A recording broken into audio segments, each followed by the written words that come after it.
Right, I'm going to attempt to start the podcast. Cool. I'm going to attempt to. So yeah, greetings to one and all. It's your old buddy Jay here, coming at you with another episode of Countermeasures. This is episode 79, and I have my very good friend Nick Morris here. We're going to be talking about 2021 and creative stuff, but mainly just moaning about the government. So hi Nick, thanks for joining us again. You are now you're a reoccurring guest. Well, hello, and nice to see you, Jay, as ever. And I'm very privileged, especially because I was the second guest on Countermeasures. Yeah, you weren't the first. I'm not forgotten. The second best guest, and you're actually the second best reoccurring guest as well. So you know. Oh no, really? You're still holding on to the title. Yeah. Oh man, now I know what it feels like to be Buzz Aldrin. Yeah, exactly. You stay in the capsule. We'll let you know how it went. Yeah. So good to see you, mate. Yeah, and I thought we might, the last time we spoke, we did the kind of the creative journey of Nick Morris, which was good. And it had some good views and feedback, and lots of people listen to the podcast, which is always good. And, and obviously I published the video on YouTube as well. So, that sort of got some good responses. So I thought I'd see what you're up to. And we'd like to have a catch up. And I figured, we always joke, why don't we just record our phone calls and send it out to people? So here it is. So feel free to tune out. We're going to be talking about what we got for Christmas. So what I thought we could do is we could just talk about 2021 really in general, and I've given you a little breakdown of some kind of things that we could talk about. It's a conversational podcast, so there's no real rules. If we just go off on a massive tangent and ignore all of that, that's fine. But I just thought that it would be good to get together, and I know you've got a lot to say. So so over to you. How long have we got? Well, the first thing is about Christmas presents. I'm a bit disappointed because I don't mind getting a pair of socks for Christmas, and I got a pair of socks. Sweet. More than once they got a hole in them. So that's 2022 off to a really that's it starts. Yeah, that's it. Yeah, that's it. Lovely pair of socks, but that says it all, doesn't it? Yeah, it does. And I think that's right. So I've lowered the bar for quality now. So we should actually talk about stuff. So and I have to. And I feel like I'm not going to be the first, but I want to be the first to continue congratulating you on the Danger Mouse stuff that you did. Right, yeah. Oh thanks. Man, I was blown away. It was absolutely amazing. Thanks very much. Amazing. Yeah. No, that's awesome. Thanks. That's actually on my because I sort of said to you maybe we could sort of talk about maybe sort of 4 or 5 positive things or 4 or 5 negative things. That's definitely on my positive list for last year because you know what it's like when you've been doing, you've been working in the industry for a long time, and you work on a lot of different projects, and you don't want to say, your day-to-day stuff isn't interesting and glamorous because everyone gets upset. But every now and again, a job comes along that is just like, it just ticks all of the right boxes. And, the great thing is it sort of, those sort of jobs come along and you get to work on them. And then the sad thing is they end, and that next one doesn't come along immediately afterwards necessarily. So it was kind of sweet and sour, which is, it was a really great job to be part of. But when it was over, I dragged it out as long as I could. And then when it was over, I was just a bit like, wouldn't it be great if I just did that like all the time? But unfortunately, you can't, it doesn't quite work like that. But and you were in it as well. So I managed to sneak Absolutely. you in. And I'm not, and obviously I'm not praising you, simply for that. You can. It's fine. Go on. It's fine. It was more the stuffed envelope of cash that you sent through to say nice things about Danger Mouse. Well, you say cash, I say coins. Chocolate coins. Exactly. Exactly. Yeah. Well, like I said, that job was a fun one, and I think I always try to sneak in anything like that where I see a little opportunity to kind of sneak in a few little cameos or a little bit of kind of secret, because when I was a kid I used to like all the comics and the books that had like, you know, like you would have a secret message but you'd have to hold it up to the mirror to read it, and all those kind of little hidden things I used to really love. So whenever I've done work, and this is talking to any of my clients listening, you probably want to double check a few of those annual reviews I've done, because if you give me an extra day to do something, at some point I'm going to try and hide something in that document. It has to be done. So so that sort of stuff's always you know, it's fun to do, and that's I know when a job's kind of coming to an end and I'm happy with it, when I get to do a little bit more of that right at the end and just pepper those little things in. There's still stuff in there that people haven't found yet, which there's plenty of Easter eggs. Anyway, but we'll come back to it. Let's talk about it a bit more. Sure. I think you've hit the nail on the head, because obviously, you know, I mean, you know, I love Danger Mouse, and I think you're absolutely right. As creatives, you know, every job that you do, you put your soul and your love into, and everything. And then when you see something like that come along, and you just think, and I've had those jobs as well, that you just think, oh yeah, this is exactly why I do what I do. And so that's why I was chatting, and obviously it's more special with you because we've known each other for so long. But whenever I see any creative talk about something like that's a real passion sort of project, I'm like, oh yeah, do you know what, the world's all right, and that. Well, that's it. And I think also, you know what it's like when you're, you know, you can do, you know, you've got different levels of what your work, you know, the kind of work that you like to do. So you know, you'll do your headshots for people, and then you'll do the kind of, you know, annual review shots, and then you do advertising shoots, and everything's sort of treated slightly differently. And then there are those jobs that come along where it's just the right combination of like for you, you know, having worked with you in the past, I know that like you're a very creative person, whereas other photographers I've worked with in the past are just literally like,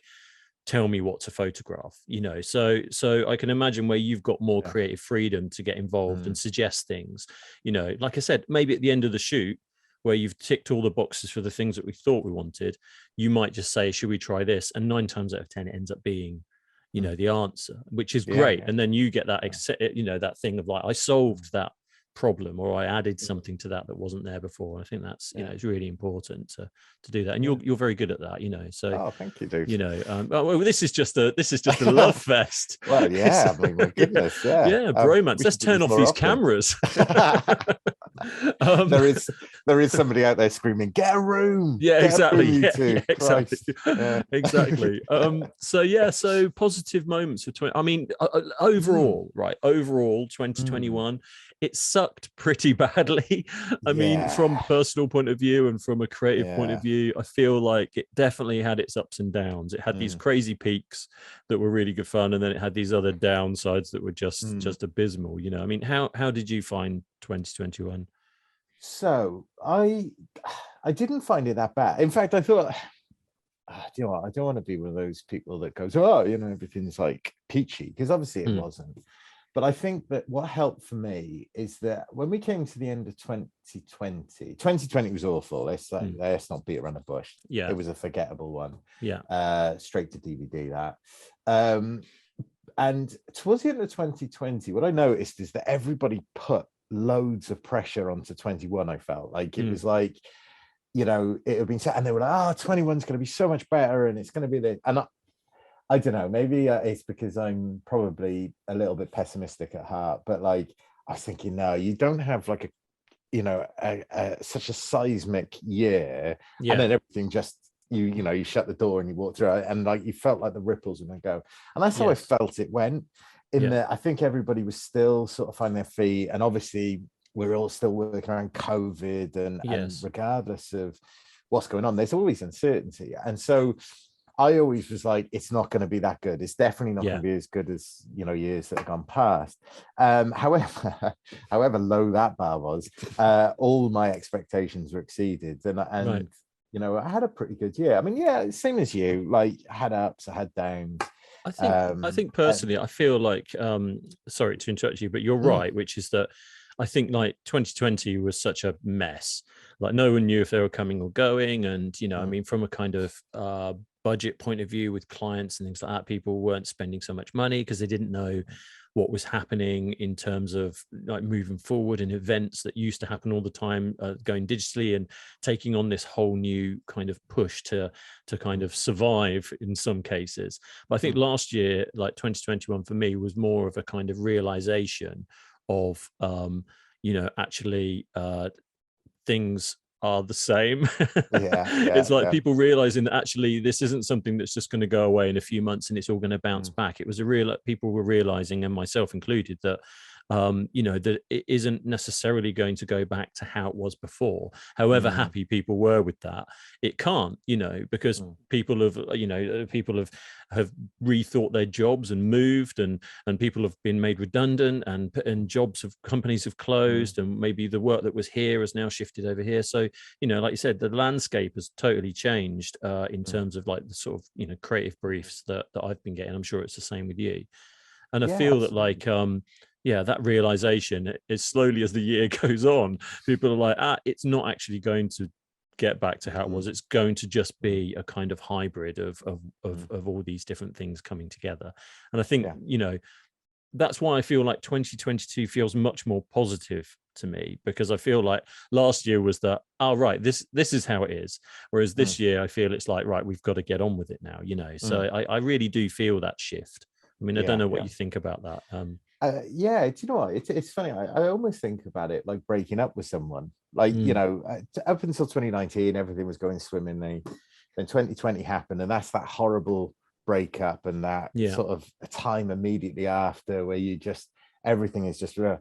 And then after a little while, you suddenly start to sort of realize that, actually, I don't know where I'm going with this. It was good. It was good. But basically, we're through that.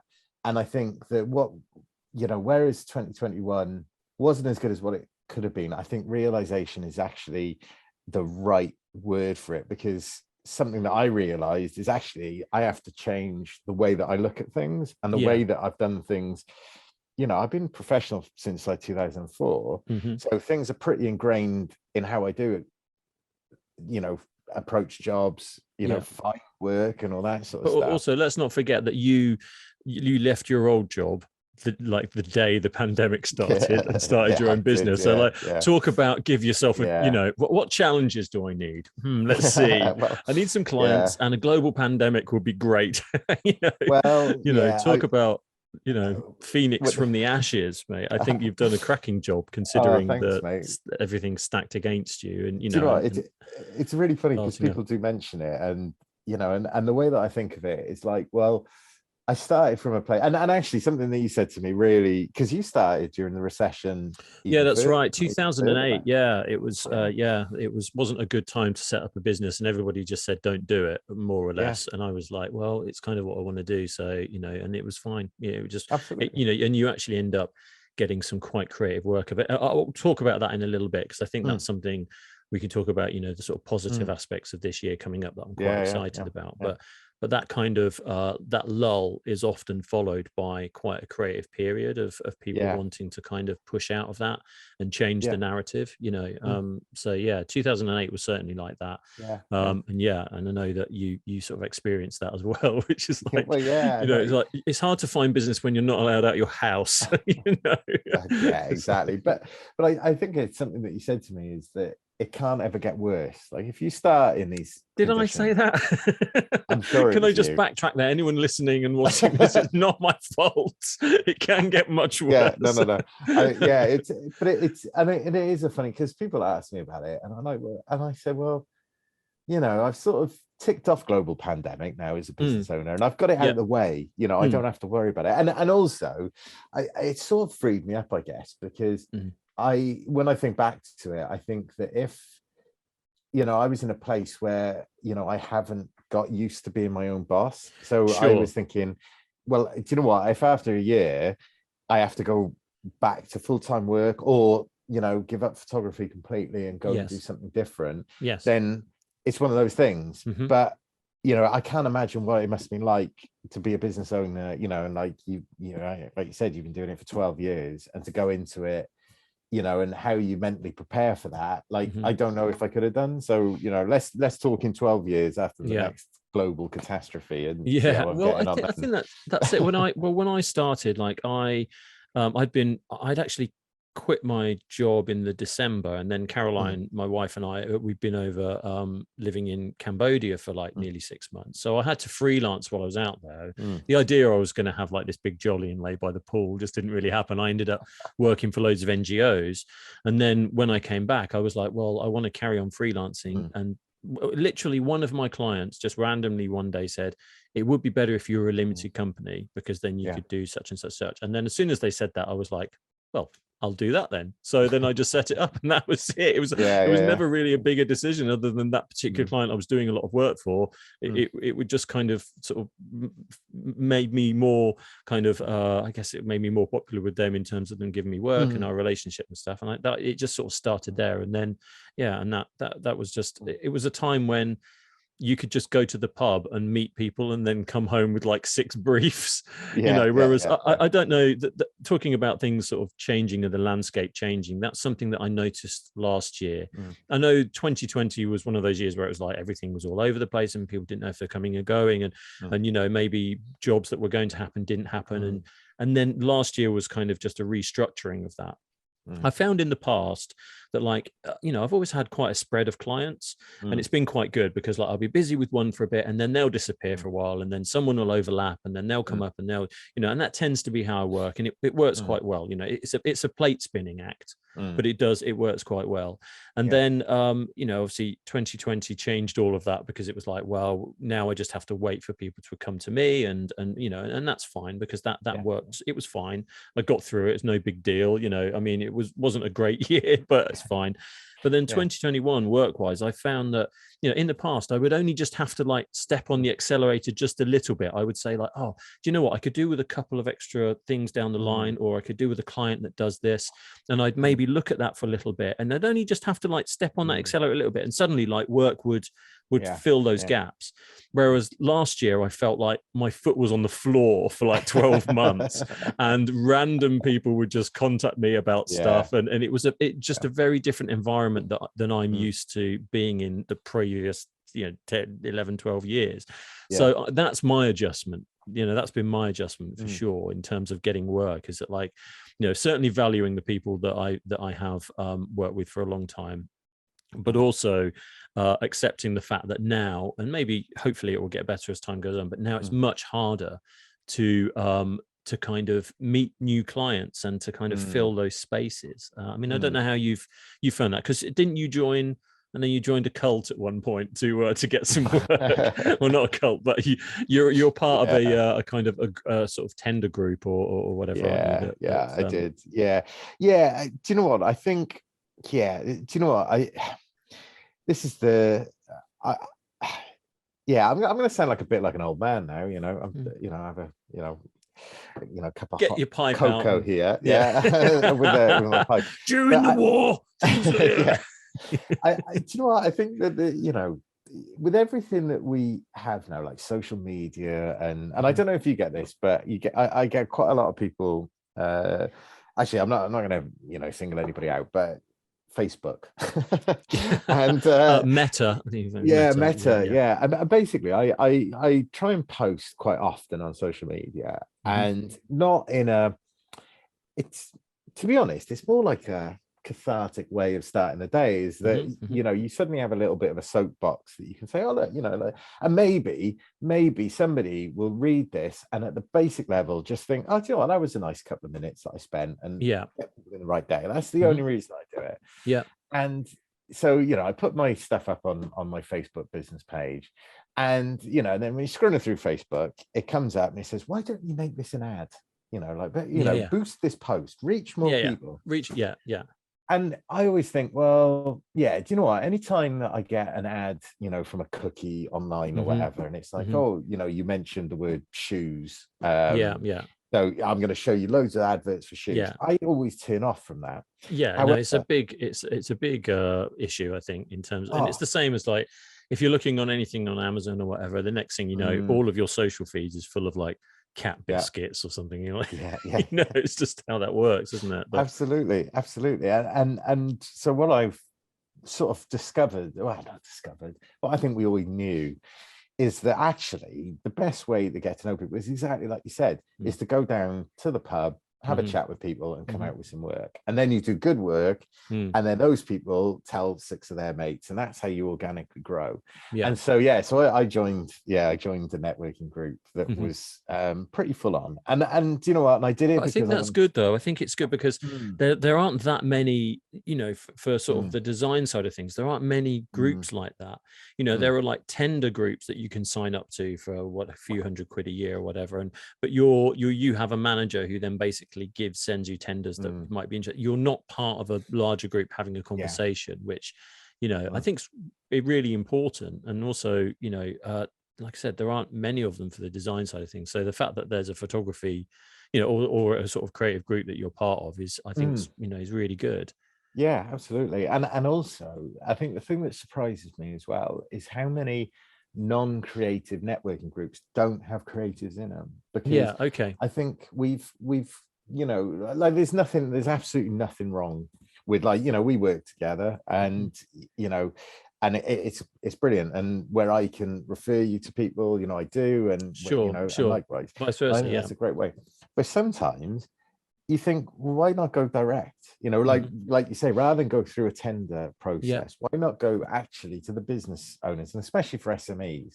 Yes, because quite often, you know, like, you know, it's like plumbing. Well, you know, I mean, I could have a go at sorting my plumbing out, but it's probably going to be a complete disaster. And I think the same goes for like marketing and branding and all that stuff for small businesses. And, you know, and I'm, you know, like I drive around and I see, you know, and especially being from, you know, from Cardiff, lots of Welsh companies have a dragon on them because they're from Wales. And that's not to say that's not the right thing to do, but when you look at the difference between maybe, you know, dragon, I don't know, loft extensions or whatever that have got a dragon in the loft, and it's the dragon from the flag is hoiked straight from it, then you look at what the FAW have done, you know, with the Welsh team and their badge, and it's a really contemporary dragon, and it looks modern and fresh, and you know that that's because there's someone behind spent time on And once you sort of explain it, and I'm not saying to get in, you know, Saatchi or, you know, any Ogilvy or any of those guys, but even somebody like yourself can come in and really quite easily change the branding and the, you know, and the company ethos quite quickly and quite affordably, you know, and push things on. So these networking groups have been great for that, to go in and sort of, and especially for photography, because we know now everybody's got a phone camera, and you know, they all have a go at it. But actually, when you go in and you say, well, look, you know, it's not David Bailey and a team of thousands coming in that are going to disrupt you for days on end. It's actually, it can be a half a day where you get some really good stuff. And people like understand, and then, you know, and it comes back to that, it's people talking to people. It's not just spewing out, have good photographs, exactly, explaining and you know, getting to know people and stuff. So that's been really cool from the networking point of view. You know, but I am in a new network, which is lovely and full of lovely people. Not that the other one wasn't, but the other one was a bit more. But that's good. And I think, you know, you need that, again, like you said, being able to go directly to clients and talk to them rather than having to go through a third party, you know, or you know, in the past I freelanced for various businesses, and you know, some people like me to work from home, or other people like me to go in and all that kind of stuff. So I feel like, you know, all of it's like connecting you to people. Those better freelance jobs are always kind of when I actually get to meet up with people. And I know, like, you know, with the pandemic and everything like that, you know, it's been incredibly difficult because people either aren't allowed to leave their house for whatever government reasons, or they don't feel comfortable leaving it even when they can, because they don't want to get sick, or maybe they've been ill before, or maybe they have loved ones that they don't want to get ill. And, you know, so there's all these new factors involved. So, you know, hence the kind of burst of everyone doing stuff on Zoom and Google Meets and all that kind of stuff, which in some respect I think is good, because it continues that human connection. I feel like you can't read the nuance in the room when you're talking about creative ideas when you've got 20 screens in front of you and everyone's doing something slightly different. You know, that definitely suffers. But then the flip side of that is that, you know, I've spent most of my career trying not to speak and see anybody, if I'm completely honest. And now I have loads of Zoom calls all the time because people are like, before we just send an email, and now we have an hour-long Zoom call. Yeah, it's just the way, and that's fine because it's good for me to meet people. That's what my therapist says. So it's a good human contact. But yeah, it is funny how that shift has changed, and that connectivity with people is such an important part of whether or not you get a job. Because some of the clients that you meet, they might have big projects, big ideas going forward, things they want to do. They want a relationship with someone that they immediately get along with.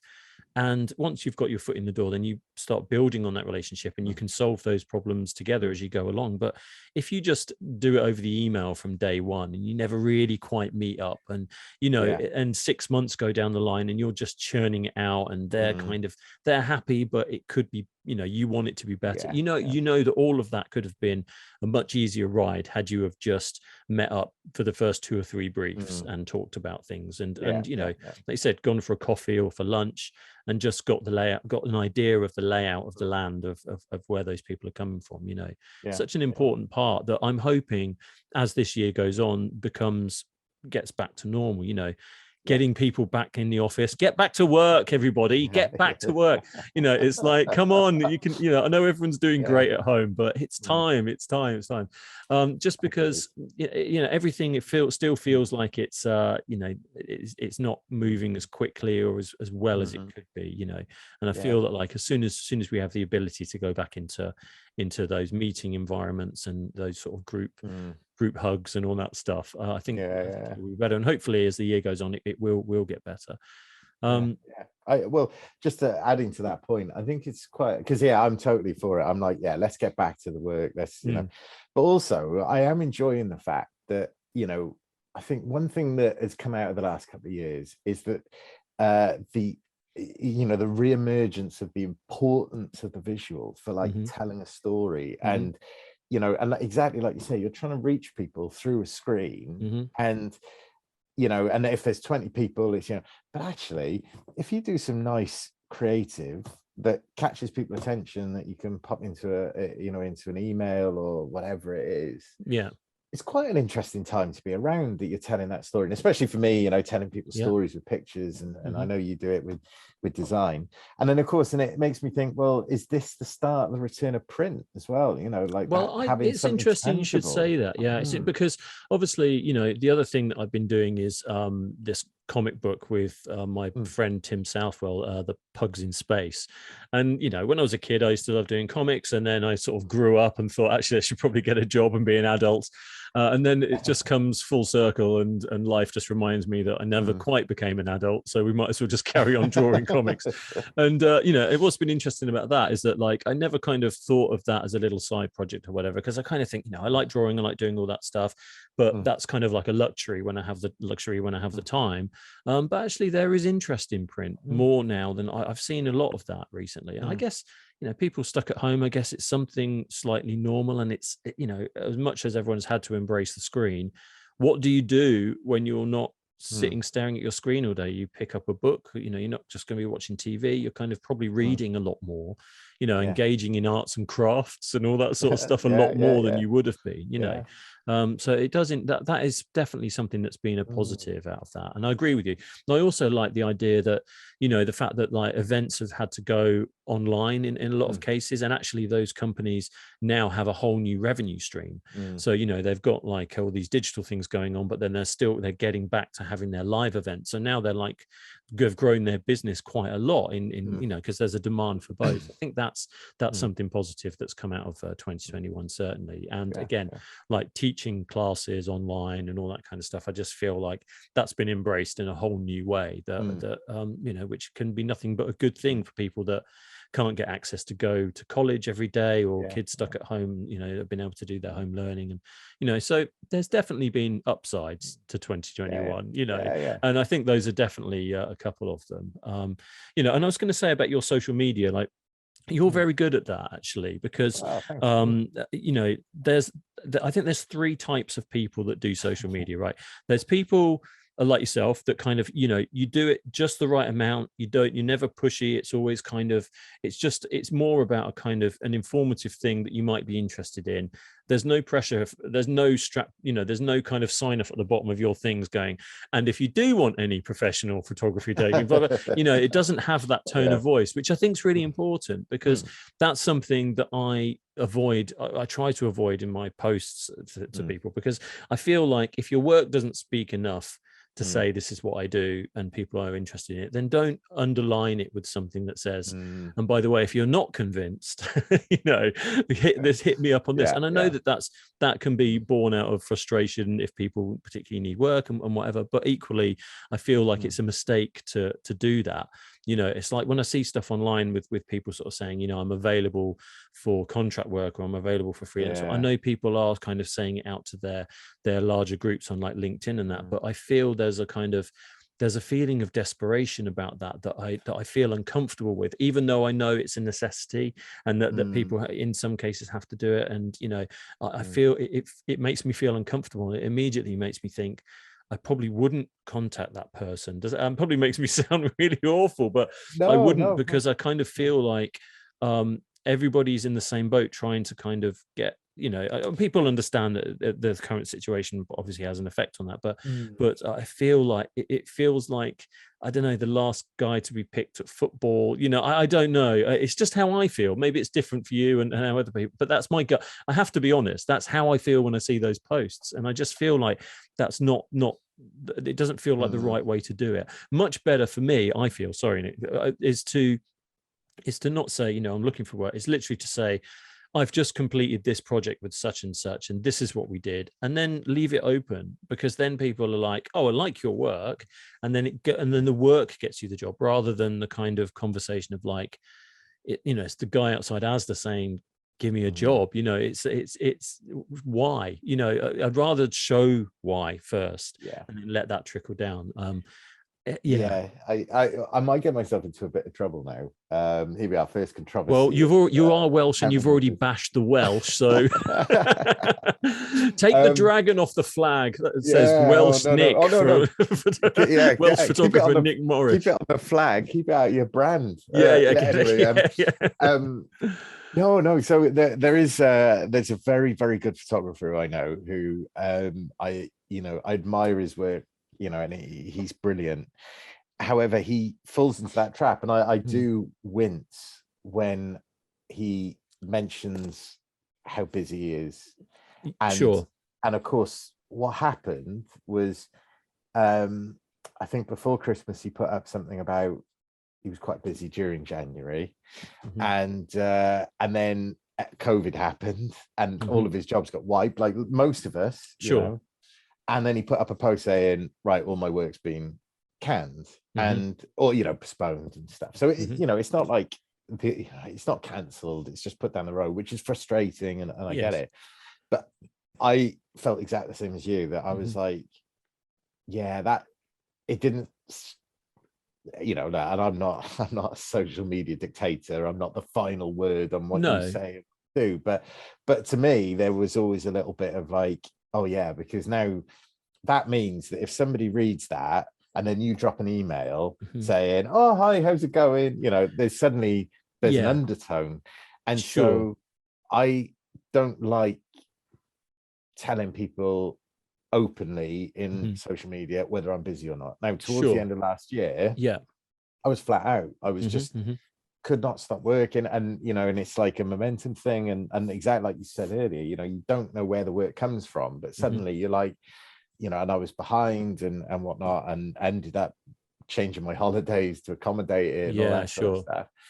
First world problems there, of course. And when you say holiday, now, you mean your trip to Morrison's? Yes. Because you're not allowed out of Wales, are you? So no, I had to cut it short by half an hour. I think they're still shooting at the border. Yeah, absolutely. Yeah, it's crazy. You've got to go over at night. But and you know, and then of course like January has been a lot quieter, and you know, and there was a few things I was meant to do, but they got pushed back. But yes, you know, I wouldn't feel comfortable doing that. Now, the person who did this, I love them to death. I think they're brilliant. I haven't got the guts to tell them this in person, that I think they shouldn't do it. Yeah. Because obviously it's, whatever they're doing is working, because I know they are busy. But yeah, I'm the same as you. When I see it, I sort of think, oh God, like that. But equally, I feel like, so let's say it does work, and it does generate work for them, and people do put their stuff up like that, and it does generate, then that's great. I think that's fine. That's the risk. That's the thing. That's how you want to approach it. That's how you treat LinkedIn. That's how you treat your social media. That's fine. It's just what I feel comfortable with. I just don't feel comfortable with it. And I guess there's that kind of thing, which is like, I don't know, I guess it's like, if I put something out like that on social media, if I'm not particularly busy, I kind of feel like it's going to be okay, because things come along, and I can do certain things to generate interest and conversations in a way that I don't have to basically stand on a soapbox in the middle of Green Park shouting, I haven't got any work at the moment, can you give me some work? And while that, if you shout at enough people, eventually that will happen. It does make me feel, it does make me cringe slightly. I can't help it. It just makes me feel uncomfortable. And also about recommending them to people, also I feel uncomfortable with that as well.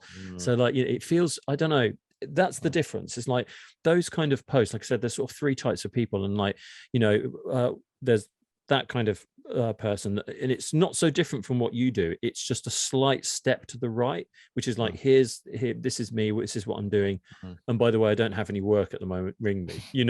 It's that kind of those conversations that I sometimes feel like, those posts that I feel like they could handle them in a slightly different way, because you are your own brand, right? You are your, thinking of this from a kind of branding conversation, you are your own brand. So to put yourself forward in that way, it somehow, for me, makes you feel like a slightly weaker brand. And in weakening yourself, I feel like it immediately gives the impression of not of a lesser quality. I don't know. Maybe it's everybody reads it in a different way. That's just how I read it, Yeah. Do you know what do you know what this is? So funnily enough, I was having a coffee with a designer down this way recently, and we got talking about this, because I'm still trying to change my business name to something that's not me. And we were chatting about it, and I said, like, I'm trying to think of a phrase that's not like, clickbait or shut a twat or whatever it is. And I think with a dragon on it. Clickbait, shut a twat. Just, if in doubt, just weave them together. Actually, and you got it. That sounds quite rhythmic. Actually, if you were like a 17-year-old emo kid, that's fine. But I'm a bit over that now. And the Welsh father, I don't know if it has the same. Can you imagine when your clients go into the procurement department going, oh, you need to pay clickbait shut a twat. Your invoice is overdue. It's worth calling yourself that just so they have to say it. So we were talking about now, and I was struggling with it, and they made a really good point, which I hadn't thought about. But if you want to grow as a business, you want to sort of take your name out of it, because what you don't want to happen is, let's say, for example, that I put on LinkedIn that I'm massively busy and I haven't got any availability till March. And a client rings up and I say, well, look, I can't do it, but however, I'm going to send somebody along who's going to do that for me. Well, how do you know that the client are not going to be like, wait, but we're coming to you because we want Nick Morris. We don't want, and how do we know to an extent, how do we know that, as much as you've recommended them, that they're seeing things the way that you do and stuff. And it really hit home on that. And I think you're right. And especially if you've got, your name and your brand, I think, you have to be available. You have to make sure that even if you are massively busy, that you appear available. And do you know what? It's a very different thing if a client emails you privately and says that you're available this day, and you can say, oh, actually, no, but however, I can move things around and whatnot, rather than, oh, Nick's busy until March, right? We'll go off and we'll go and get clickbait shut a twat. Well, exactly. But I think the thing is that you, the issue is that not all your clients are the same, right? So some people will come to you as recommended Nick Morris photographer. So you're Nick Morris, so you turn up and do those jobs, right?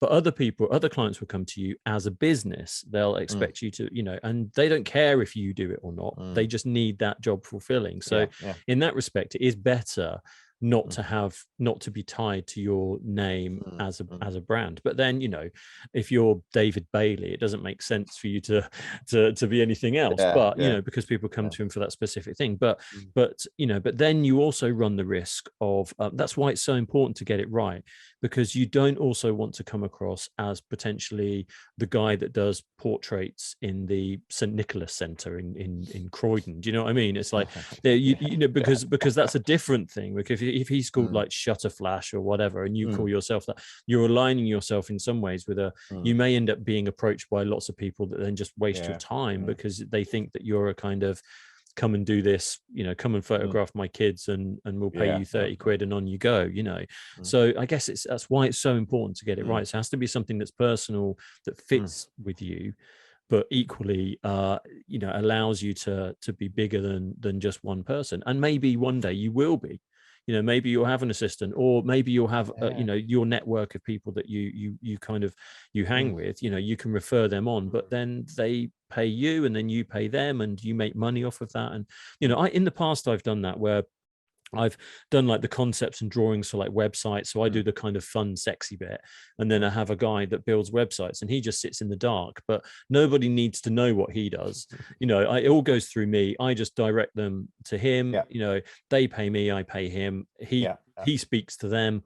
I stay out of all the technical stuff while he's kind of doing that. And it works just fine, but equally I could easily have just said, that's my mate, Steve over there.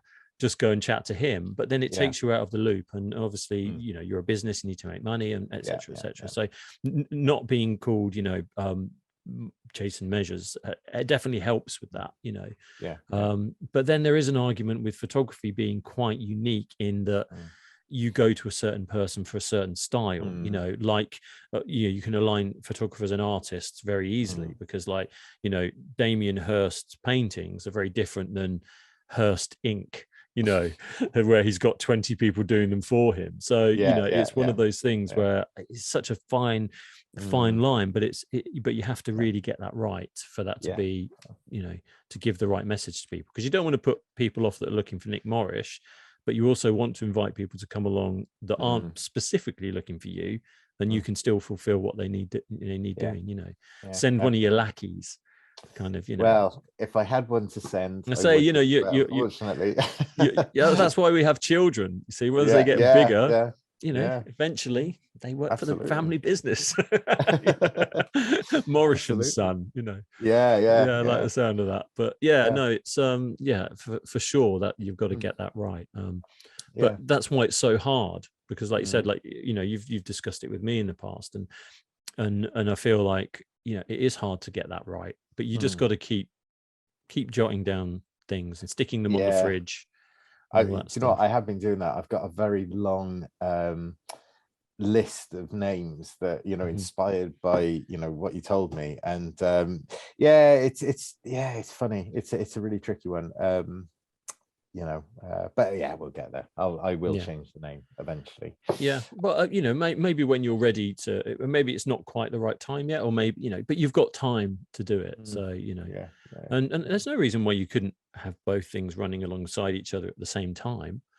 Exactly. And then one does a specific type of work, and then people come to you directly for the other. But it's I guess it's all to do with where your workflows sort of taking you and what kind of clients you've got. Absolutely. I can't remember what even started us off on that. I don't know, mate, just hi. So listen, I'm gonna run through a couple of other positive things that happened last year. Cool. Right, I made a list. Here it is. Cool. I got to go to some exhibitions. That was good. So Design Museum, very good. They did the whole Waystage exhibition, which I really liked. So that was something that happened in conjunction, around the same time that COP26 was happening.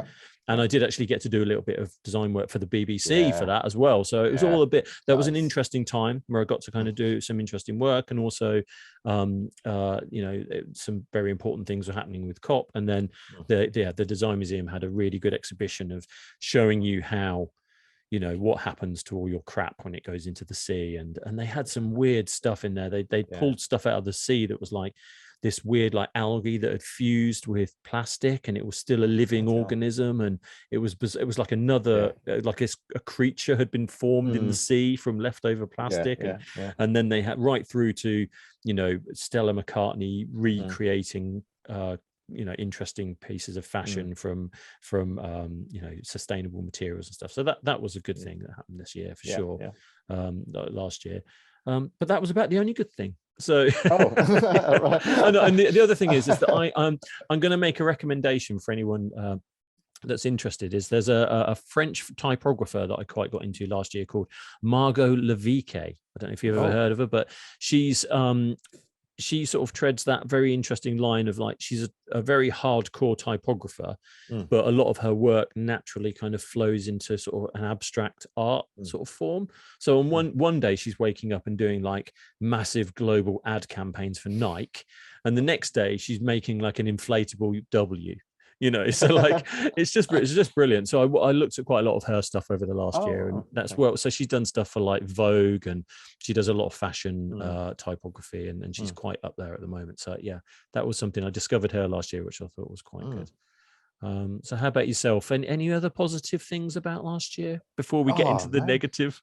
I made a list too, but we strap yourself in. I had quite a good year last year.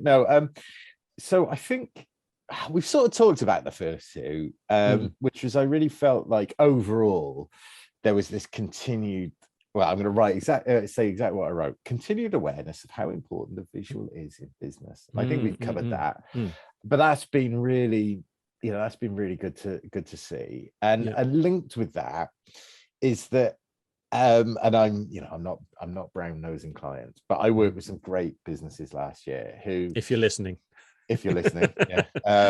and basically what I loved about these people is that and I'm sure that you get this in a brief, somebody goes, we want to appear fun. And you're like, okay, right. And then fun transpires to be like spaghetti towers and David Brent sort of like, shenanigans. Okay.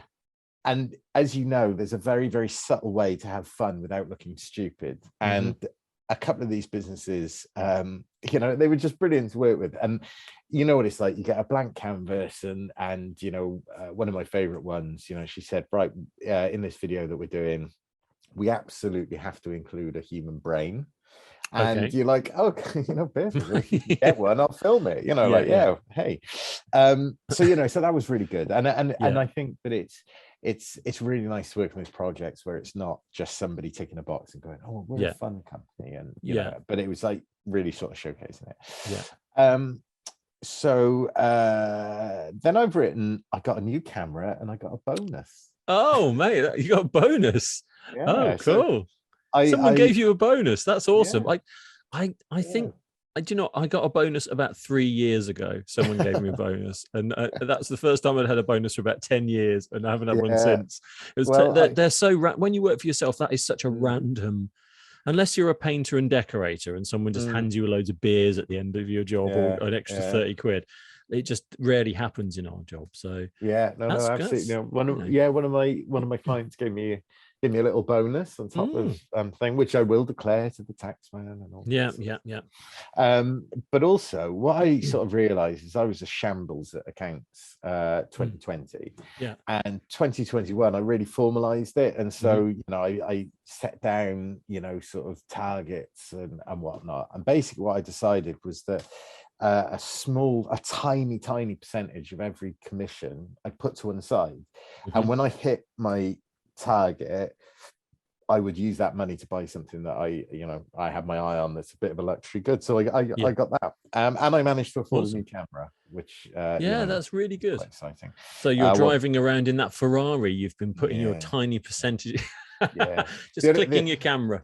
The only problem is when I try and put the light stands in it, I've got to take the roof down and have the light stands propped out the top. We live. And then the last two, so I put a bigger sort of percentage aside from each assignment and donated to ecology. I don't know if you've heard of this. Tell me a little bit more about it. So basically, it's like it's a way of offsetting carbon, and any business can sign up to it. And I think if you have employees, it works slightly differently. But the way that I do it is at the end of each month, what I've received in income, a portion of it goes over to ecology. And I think since I started doing it, I've planted like 750 trees or something. Oh wow, that's really good, Nick. Yeah. So that's good forward thinking, and I like that. I like that. That's something positive you can do, and I think that in this sort of world where restrictions are kind of abound on what you can and can't do, holidays are cancelled left, right, and center, and it's good to be able to take part in the things you can control, you can get involved with, and something like that's just brilliant. Such a great good feeling, being able to give something back like that. So that's good going. That's good going. And did you plant them all in your garden? Yeah, you should see it now. I've just built a massive tree wall around my suburban house. No, it's cool. I'm gonna say ecology.com is the place. Okay, well, I can stick that in the descriptor and stuff as well. So if anyone's interested in taking a look at that, but that's a positive thing to do. Sure, so that was good. But like, do you know what? I had something else, but I'm not going to talk about that because I really want to come back to Danger Mouse. Okay. Not that you're only known as Danger Mouse, but I have got one question. Okay, you got one. Yeah. What does he sound? Is he nice in real? Is he a diva? Yeah, he's a diva. I mean, like, we're the same age, sort of, and I think you're younger than me. I think. Oh yeah. I'll be 45 this year. Oh yeah, I am then. Yeah, 42. Yeah. So we sort of grew up with Danger Mouse, and so when that email or that phone call happens and like, listen, Jay, you're going to be doing the Danger Mouse 40th anniversary. Yeah. No pressure. How much pressure is there on that? I mean, there's quite, well, it's a weird thing because there's two types. There's kind of, it's a scale, right? Depending on how you look at it. On one end, there's an incredible amount of pressure because you have to make sure that you do the branding, the IP, justice. So you need to make it as good as it can be. And then you've got, a lot of people looking at it saying, whether or not you're ticking those boxes. And that can be quite harrowing because we didn't have a great deal of time. So with something like this, you'd probably want to kick back and relax over the course of about 12 months and really get into the nitty gritty. But we originally had a start date of March with our deadline being the start of October. Our deadline was still the start of October, but our start date moved to July. So we had like 6 months compressed into like 3. That's why my summer just sort of disappeared because like, you can't you can't cut the corners on something like that because, on other jobs, it's like, well, we had time restrictions. We could only achieve this. Everyone's happy with what we achieve within the time constriction. But some 9-year-old reading this comic book doesn't give a shit that you didn't have enough time to do it. They just want it to be cool. So you want to make it as good as you can do. So, so we had a lot of, there was pressure from that point of view, but it was really self-imposed in a way because the client also understood that we didn't have much time. So they were just like, well, do your best, which is always the worst thing to say to anyone because you're like, okay, I just won't sleep for 3 months and get on with it. So the client actually, the pressure was very little because they hadn't really produced much of Danger Mouse. I mean, the original series finished at the start of the 90s, sort of end of 80s, end of the 80s, start of the 90s. They had the new series, which was on Netflix, but this wasn't linked to anything that we were doing. We were just dealing with the OG.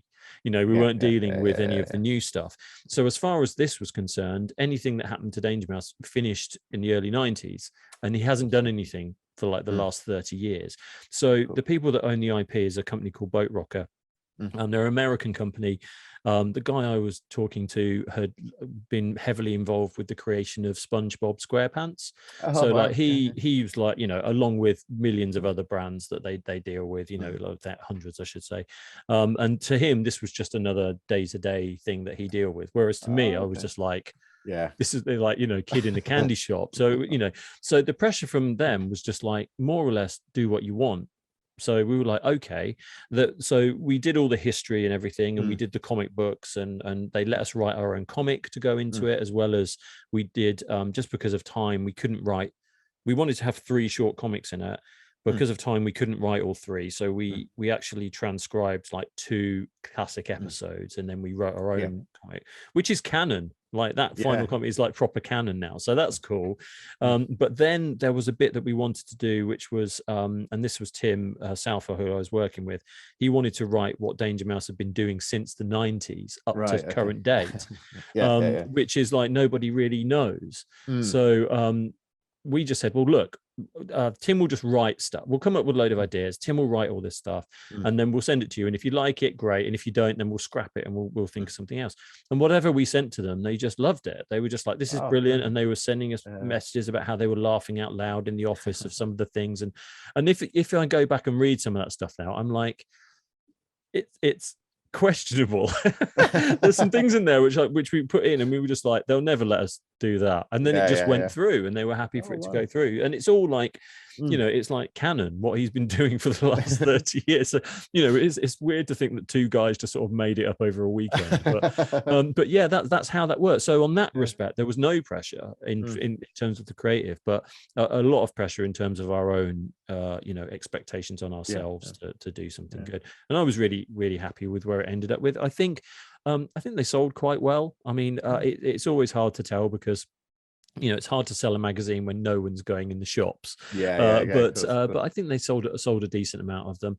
And, you know, who knows what it might lead to. It might just be a one-off job, which was really, you know, really good fun to do, or maybe it will be something that leads into other things. But what is good is that it gives Tim and I sort of a decent thing in our folio that's linked to the whole kind of comic book side of things, and that sort of writer creative illustrator sort of relationship, you know, and it looks good for that. So and we went to Comic-Con.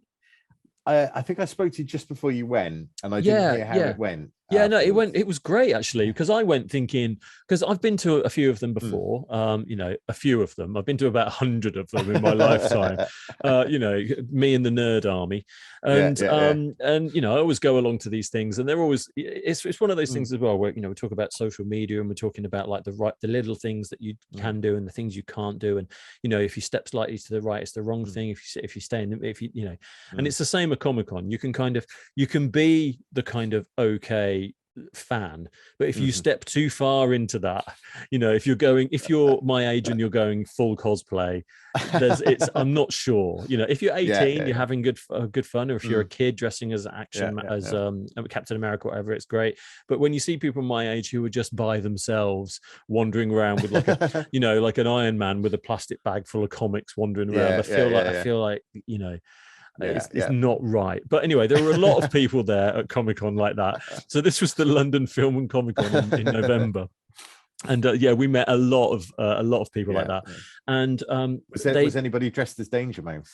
Do you know what? We were meant to have someone come down at our stand and be dressed, but because of COVID restrictions and all that kind of stuff, we couldn't have too many people on the stall and all this for various reasons. They didn't turn up, mainly you know, no disrespect to the publisher, because they were very good, but they didn't get their shit together and he never turned up.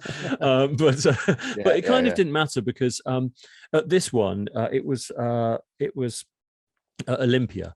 So and it was mainly it was the film and Comic-Con, so there was lots of comic stuff there, and there were lots of like toys and things that you could buy, but a huge part of it was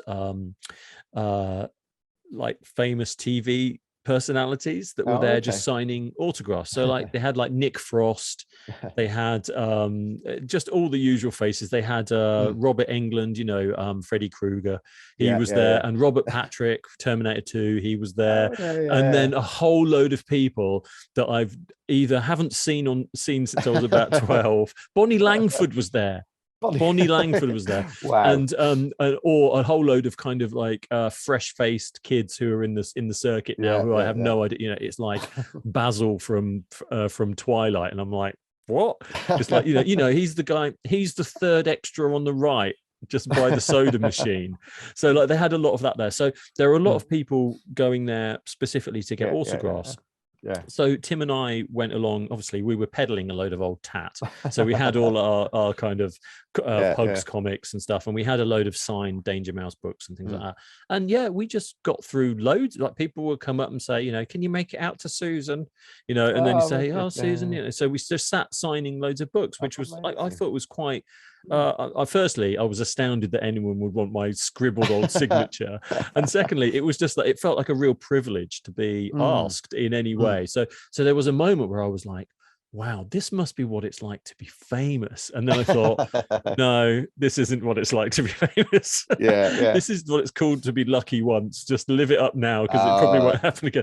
But what was really interesting about it as well is that when I was a kid, there were two guys that used to they used to write and draw together, and I was a huge fan of this, an illustrator called Jeff Senior and a writer called Simon Furman, and they're two, like when I was a kid, whenever anything used to come out of their stuff, like straight away, like they used to draw like Death's Head and loads of the old Transformers comics, Dragon's Claws, all these kind of old school kind of comics and weekly comics and monthlies that used to come out, and I used to love it.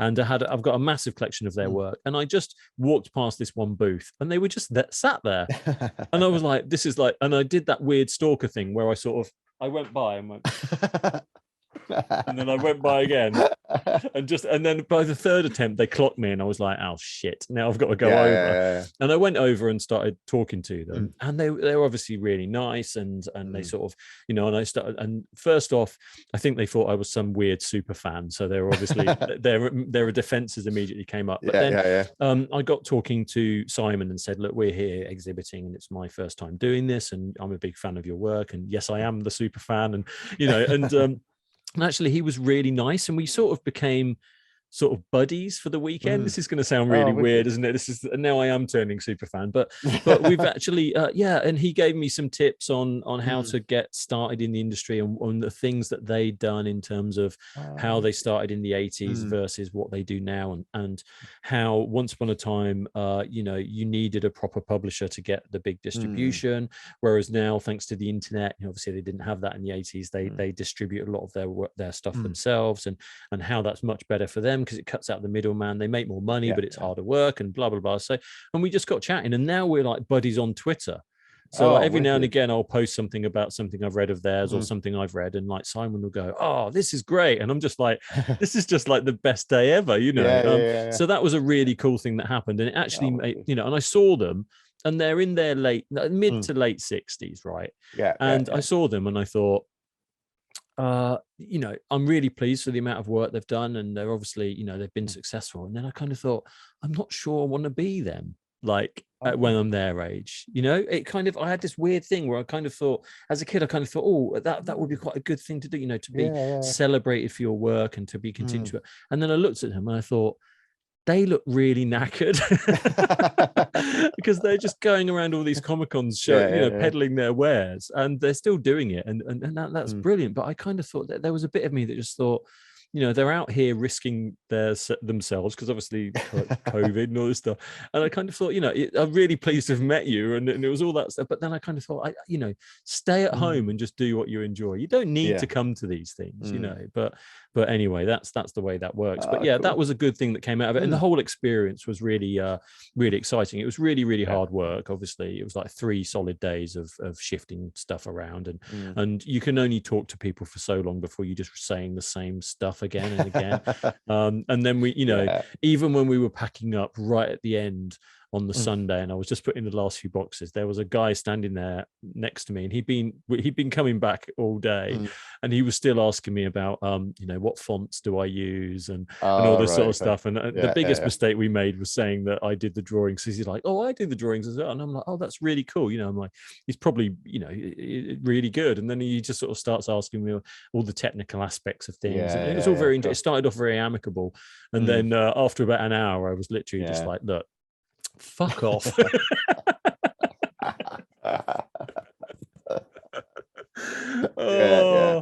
So I don't want to sound ungrateful or mean-spirited in any way, but it's been like 3 hardcore days, and I'm looking over at my buddies Jeff and Simon. They're just bouncing around like, you know, spring bunnies, and I'm like, firstly, you know, I'm totally knackered. Yeah, so there was a bit of that. So it was quite fun. It was quite funny. But yeah, that was an exciting part of that sort of project for sure. And it did actually do something which and that whole process of last year actually made me realize that I do like working for clients and earning money and having a job and doing all that stuff. That's nice, being able to pay the mortgage and that. But I do also think something that I have neglected and I've kind of been aware of in the back of my mind for a long time is that I also have this incredibly strong drive to do my own stuff. But I very rarely get time to spend any time on it. So because I don't have that much time to spend on it, I just tend to sort of think, oh, I'll get to it at some point. So last year basically made me realize that I can't wait anymore. I need to kind of just find the time to do it, because when I did do it, I absolutely loved doing it. And it was something, when I was doing it, I was like, oh God, I haven't done any like proper drawings for ages. I haven't done anything like this for ages.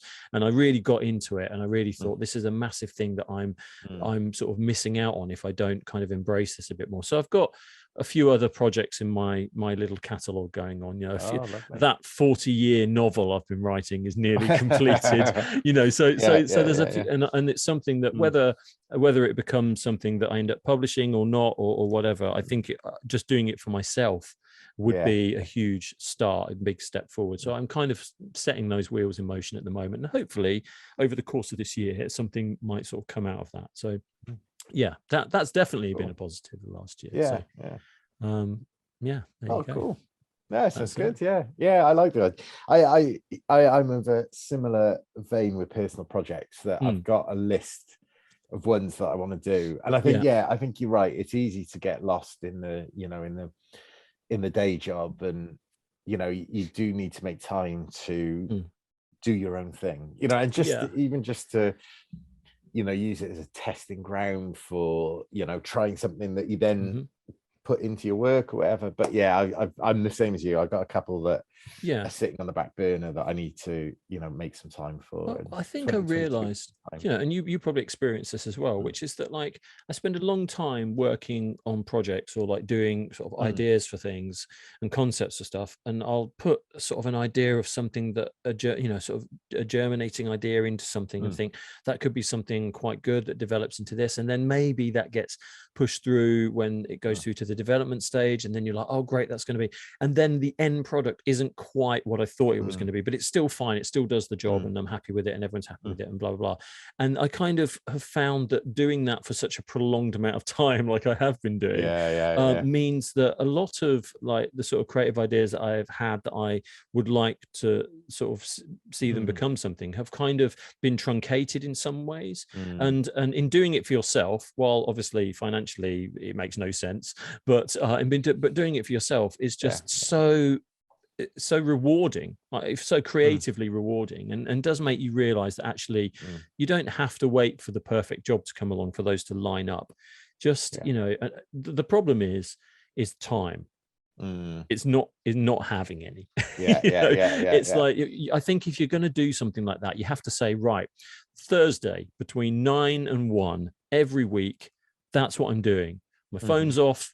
That's what I'm doing for 4 hours, no matter what. And it's not 9:05, it's not 10 o'clock, it's 9. And you sit down and you do it, or you go out, you get out of your environment, find a different space, and that's your time, you know, because I think if you don't do that, the problem is that if you're like, oh, I'll do an hour here and I'll do an hour there, and then what am I doing on Thursday? And then next week's different, and the week after is different. And suddenly it's like, oh, I haven't done that for a week, and then 2 weeks. And suddenly before you know it, you're putting pressure on yourself. You're constantly thinking, oh, I should be doing that. When actually, I think it's better just to say, or like, right, once a month, I'll take 1 day off and I'll just do that. You know, it's being that disciplined, of which is hard to do when you don't, you know, when work's toing and froing and deadlines move.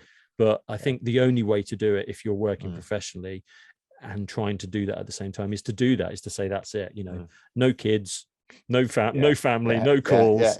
I'm just head down, and this is what I'm doing, you know. And you have to be totally selfish in that respect, in a way, but otherwise it will never happen, you know.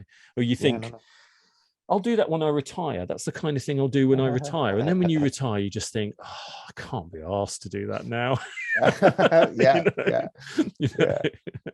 And luckily that feels like a long time away as well. It does. Yeah. But then some mornings I wake up and I kind of think, oh, I wish it was today.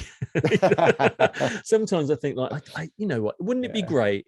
You know what it's like if you have a nice holiday, or like if you have some time off over Christmas and just hanging out with the kids and family, doing nice things, whatever, and your days suddenly shift into a kind of dreamlike state of just wafting around in this life. And then you think like, oh, this is what retirement must be like. You're just kind of doing these cool things every day. And then the short, sharp sort of reality bumps you back to work in January, and you're like, oh bugger, that's a way off, you know. But it's a nice feeling, and I like that feeling, you know.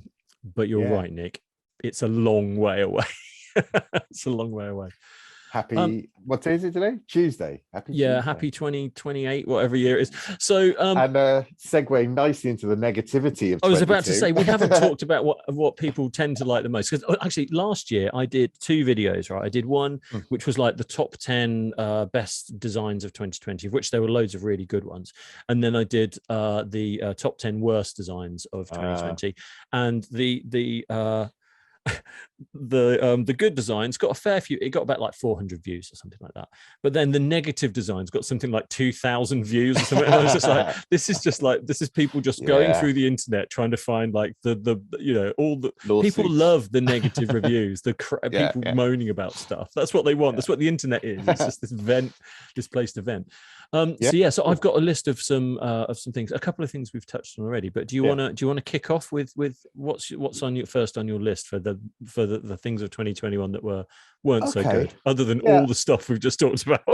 No. Right. Okay. So right, I didn't get 5 because I couldn't think of a 5th. That's but fine, I will try and think of a 5th. But running through them in no particular order, first on my list was not seeing you in person. Oh, Nick, tell me about it. You know, tell me. But we'll get that sorted. I haven't worn trousers for a year and a half. I really.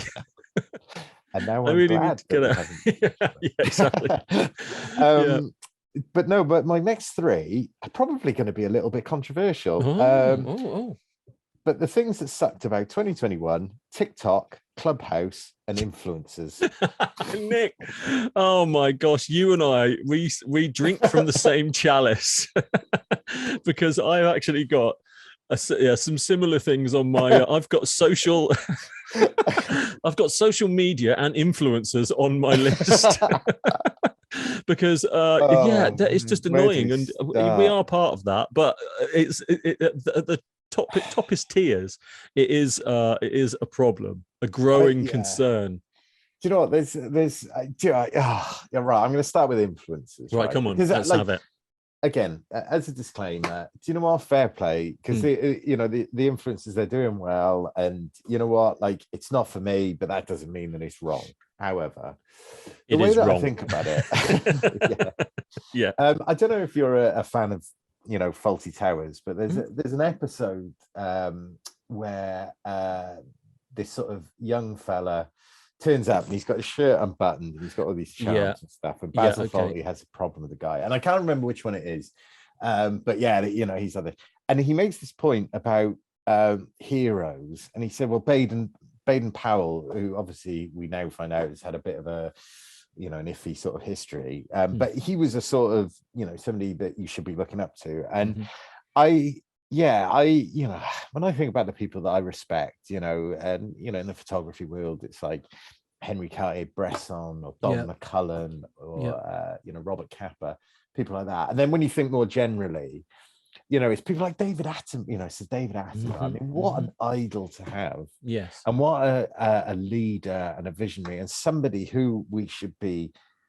absolutely, listening to every single day of our lives. Yes. And then at the other end of the scale, you've got somebody who's like 22, who's suddenly got a Ferrari because they do something on Instagram or whatever, and they're like driving around. And then, of course, the minute you get something like COVID or vaccines, and they say, "Oh, well, I'm not having the vaccine because it's got a 5G mast in it," and Bill Gates, they have this incredible influence, but they don't seem to think about the consequence of that influence on people that are listening to them. Yeah. And whereas David Attenborough's influence is obviously, correct, then you got that at the other end of the scale, and it just sort of drove me mad. No, there's a lot of that. I think also it's become really quite obvious that with how much people are now exposed to their screens in a way that they were pre-lockdowns, and now, like, because you spend your connectivity through the world is through your phone, the majority of the time, and you cannot avoid running into the PewDiePies of this world. And I'm not to say that, like,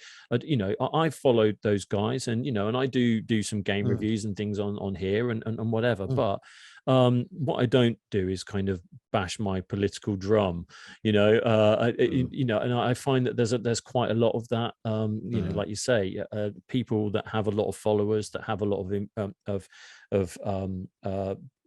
people that pay attention to what they're saying, don't really have any restrictions on themselves, because either they're too young or naive, or they don't give a shit, and then there's kids that listen to them that take their word as gospel. But I think it's my sorry, just say, like, my little boy, he likes watching various gameplay on YouTube and stuff like that, and he's got a couple of people that he watches that are all very sort of kid friendly, and they do all that sort of stuff, and he looks up to those people, but I don't really need to know their review on climate change, what they think of climate change. I don't really need to know whether they're Tories or they love Labour, or, do you know what I mean? It's irrelevant, and those channels don't have any of that. But the problem is, as they get older, as things sort of develop slightly a few years down the line, that is starting to creep in there. And it is a concern for sure. I think part of it for me as well is that we seem to be living in this world where it's not what people say or do, like David Attenborough, but it's more like, oh well, they've got like 5 million followers, and that somehow gives them a, because ultimately, if you look at influencing, it's picking a cause, going with it, and it's just natural. Out of 6 billion people, the law of averages say that you're going to get millions of people who agree with that and follow you and stuff. And I think that's what upsets me about it, is that we've sort of lost that authority, I think. And coming back to something we mentioned earlier, I think that's why I love print, and why I adore it even more than I've ever done. It's because there is that authority to it. There's that sort of, you sort of know that somebody's written it and they put thought into it, that's, and like you said with, coming back to Danger Mouse, you only had 3 months, but there was thought that went into it, and thought that went into the story, as opposed to just rattling something up this afternoon that Danger Mouse becomes, a bouncer or something. Well, I guess the printed page and books and all that kind of that sort of those materials, they're so definite. There's an end to them, whereas stuff online is just a continuous stream of like just keeps going, whereas when you're actually so again, like I said, books for sure have been my savior over the last sort of year and a half or so, because it sort of takes you away from that constant stream of babble, and there's so many people now, like you said, influencers out there that are just it's just crap, most of it. It's just the internet come to life, which is just the scariest thing ever. And you just got to be careful about that as well, because it's people that get their news from Facebook that scare me the most. It's the people that are Meta or whatever. They're the ones that are sort of regurgitating some of this crap. So actually, this segues nicely into one of my negative lists. I'm gonna tell you some things that have bothered me this year. Last year. Firstly, it's something that's bothered me for a long time, but in the last year, I've noticed there's been quite a big uptick, and that is jargon, Nick. I hate jargon. When I'm talking to people, when I'm talking to people about stuff, when I'm talking about jobs, when I'm talking to someone new that I've just met and we're talking about work, there's always jargon involved. And then we get past the jargon stage and we're buddies, but to start with, it's jargon. So it's things like this: close the loop. That's one that bothers me. God. Hop on a call. That's annoying. Trying times, that's bothered me. Now more than ever, that bothers me. Nice to e-meet you. Yeah. So it's all this stuff, and then also this is going to sound incredibly negative, but I hear it at least twice a day. We're all in this together. That bothers me. So this is where my influencer and social media came out, because obviously, like words like circle back, reach out. So those things, and you know, and obviously there's a lot of other stuff like the new normal. The new normal. Yeah, that's a good one. Non-fungible. That's annoying. Hop on a call is one of those ones that I just whenever I find myself saying it, people say it just drives me mental. Like hop on a call, circle back. And then when I'm typing the email and I start using jargon, I'm like, I reread it and I'm like, this just sounds like bollocks. It's like, I know exactly what you mean. Little phrases to replace words of importance. Circle back, going forward, reaching out, all that stuff. So that's definitely in 2021 has turned their volume up on that for sure. Do you know what, you've actually made me think of something else. NFTs. Non-fungible. Non-fungible tokens. I've got some good stories about that, actually. Are you're not for them, are you? Nick, I have an issue. Right. Okay. So NFTs, right? I think they're a problem. They're a growing problem we are going to see. There's something that over the last year they've definitely become like more of a talking point, and people know what they are roughly, or they have an idea of what they are. And essentially what they are is just like a digital item that you can purchase. Somebody else has put value on, right? So it's essentially a cryptocurrency. Now, I think that there is a problem with it because they're not worth anything. I think is the problem.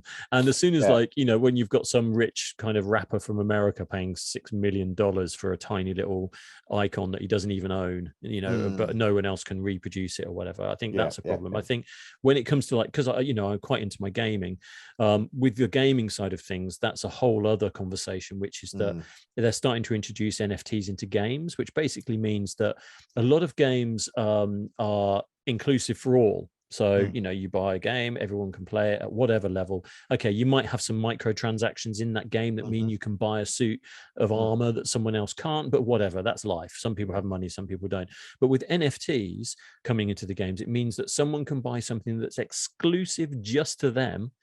They own it, and nobody else can have it. And I think that exclusivity is an issue, especially with kids, where they're in the playground talking about playing Fortnite or whatever, and one of the kids has something and another kid doesn't. And there's a really horrible term called being a default, which is like basically like a playground slur now. Whereas if you're a default, it basically means that you're a kid that can play the game, but you can't afford to buy any of the skins, the new outfits.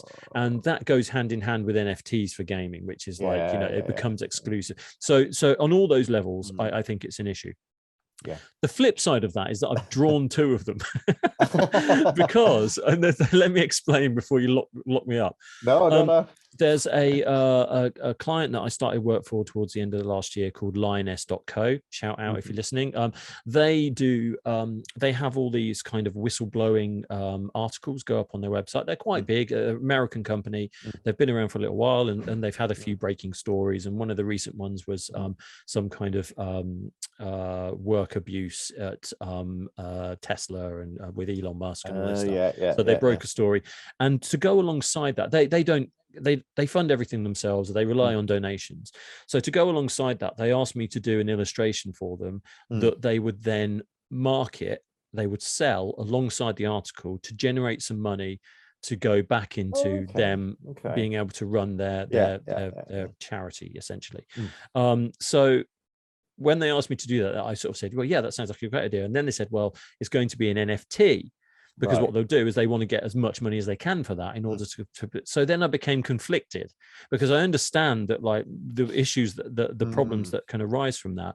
But for charities and for raising money for good causes, I actually agree with it. So I'm in this weird kind of fork in the road where, and also they paid me. Oh, yeah, well, so it was a paid job, which was essentially, you could argue, like, I did the illustration and then they just do whatever they like with it. So that's fine. Right, that's up to them. If they want to stick it on the wall, they want to put it, sell it as an NFT, whatever. But the fact that it's raising money for them in order to kind of do something positive, I think suddenly I'm conflicted over the kind of stuff. I think in that one single regard, I kind of feel like it's probably okay. But in a lot of the others, like NFTs and, you know, non-fungible tokens, I think if you thought you were sick of it last year, right, wait for another 2 or 3 years when it's just all that will be in the news will be NFTs. I'm sure that I read a headline that somebody sent me that somebody had bought an NFT of June for like 2.3 million, right, but thought that they owned the copyright to June. That's right, yeah. And that's the problem, is that you don't own the copyright to it. Well, basically, the only rights you have is you own the rights to the transaction. So you just own the rights to, so what happens is I draw a picture of a goldfish, you buy it off me for £10. I still own that goldfish. I still own the creative rights to that goldfish, and I can use that goldfish as much as I like. You have the picture of the goldfish, and that's your goldfish as far as you're concerned. Nobody else can use that if you don't want them to. But if it goes on the internet, of course, everyone will just save it and use it, because you cannot control that. And that's it. So you're essentially just imposing whatever people think the value of something should be completely randomly at this moment in time. And it's also an exercise in like complete absurdity, because when you've got someone who's got billions of pounds, they come along and spend easily, no problem, 6 million on something completely ridiculous that isn't worth anything. It just goes to show, firstly, that they're idiots in the world, and secondly, that, like, you know, it's a flex to the rest of the world to show you, you know, how rich they are, and you know, and how unobtainable that is. But then everybody just right clicks and saves that image anyway. So it is a funny thing, and at some point, I don't know at what point, but it will have to get to a point where they're just not worth anything anymore. Right. Well, I have to thank you, because I didn't understand it before we started the call. I still don't understand it. I don't either. I sort of see why I don't understand it. It's a weird thing, which is like, it goes much deeper in terms of value, and you know, the conversations of cryptocurrency and what that means in the bigger scheme of things, etc., etc. But essentially, it's like, you know, how much is a piece of digital art worth online, really? You know, and you know, the argument is like, you know, is a digital image on your screen worth any less than the Mona Lisa? Right. You know? And who owns that digital image? The fact that the way that it exists in a digital space means that everyone can own it. But who really owns it? Well, even the person that buys it now doesn't own it, you know, because it's because they only own that transaction. It's weird. It's a weird thing. Which is why it has to like implode at some point. It's just it feels like money laundering is what it feels like. But yeah, I think it's as time goes on, you know, because imagine, like, if suddenly all power shut down tomorrow, there'd be like no cryptocurrencies, there'd be no NFTs wouldn't exist, and so suddenly the value of real things in your house is so much more again. I don't know, it just seems weird.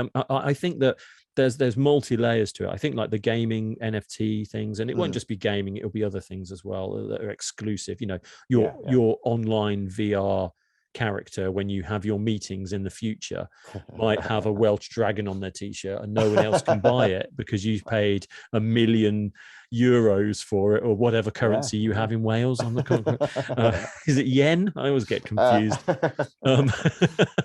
But yeah, that's where it's heading, you know.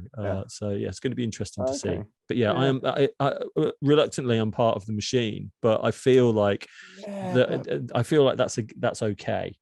I think you did it for a good cause, so I think we can, you know, sort of let you get away with that one. But the rest of it is just, it's nonsense. So it's because also when it's for charities as well, I see it as being another way, you know, if people are spending money in that space, it's another way for them to generate money with not having to do a great deal, which is essentially what you want charities to be able to do.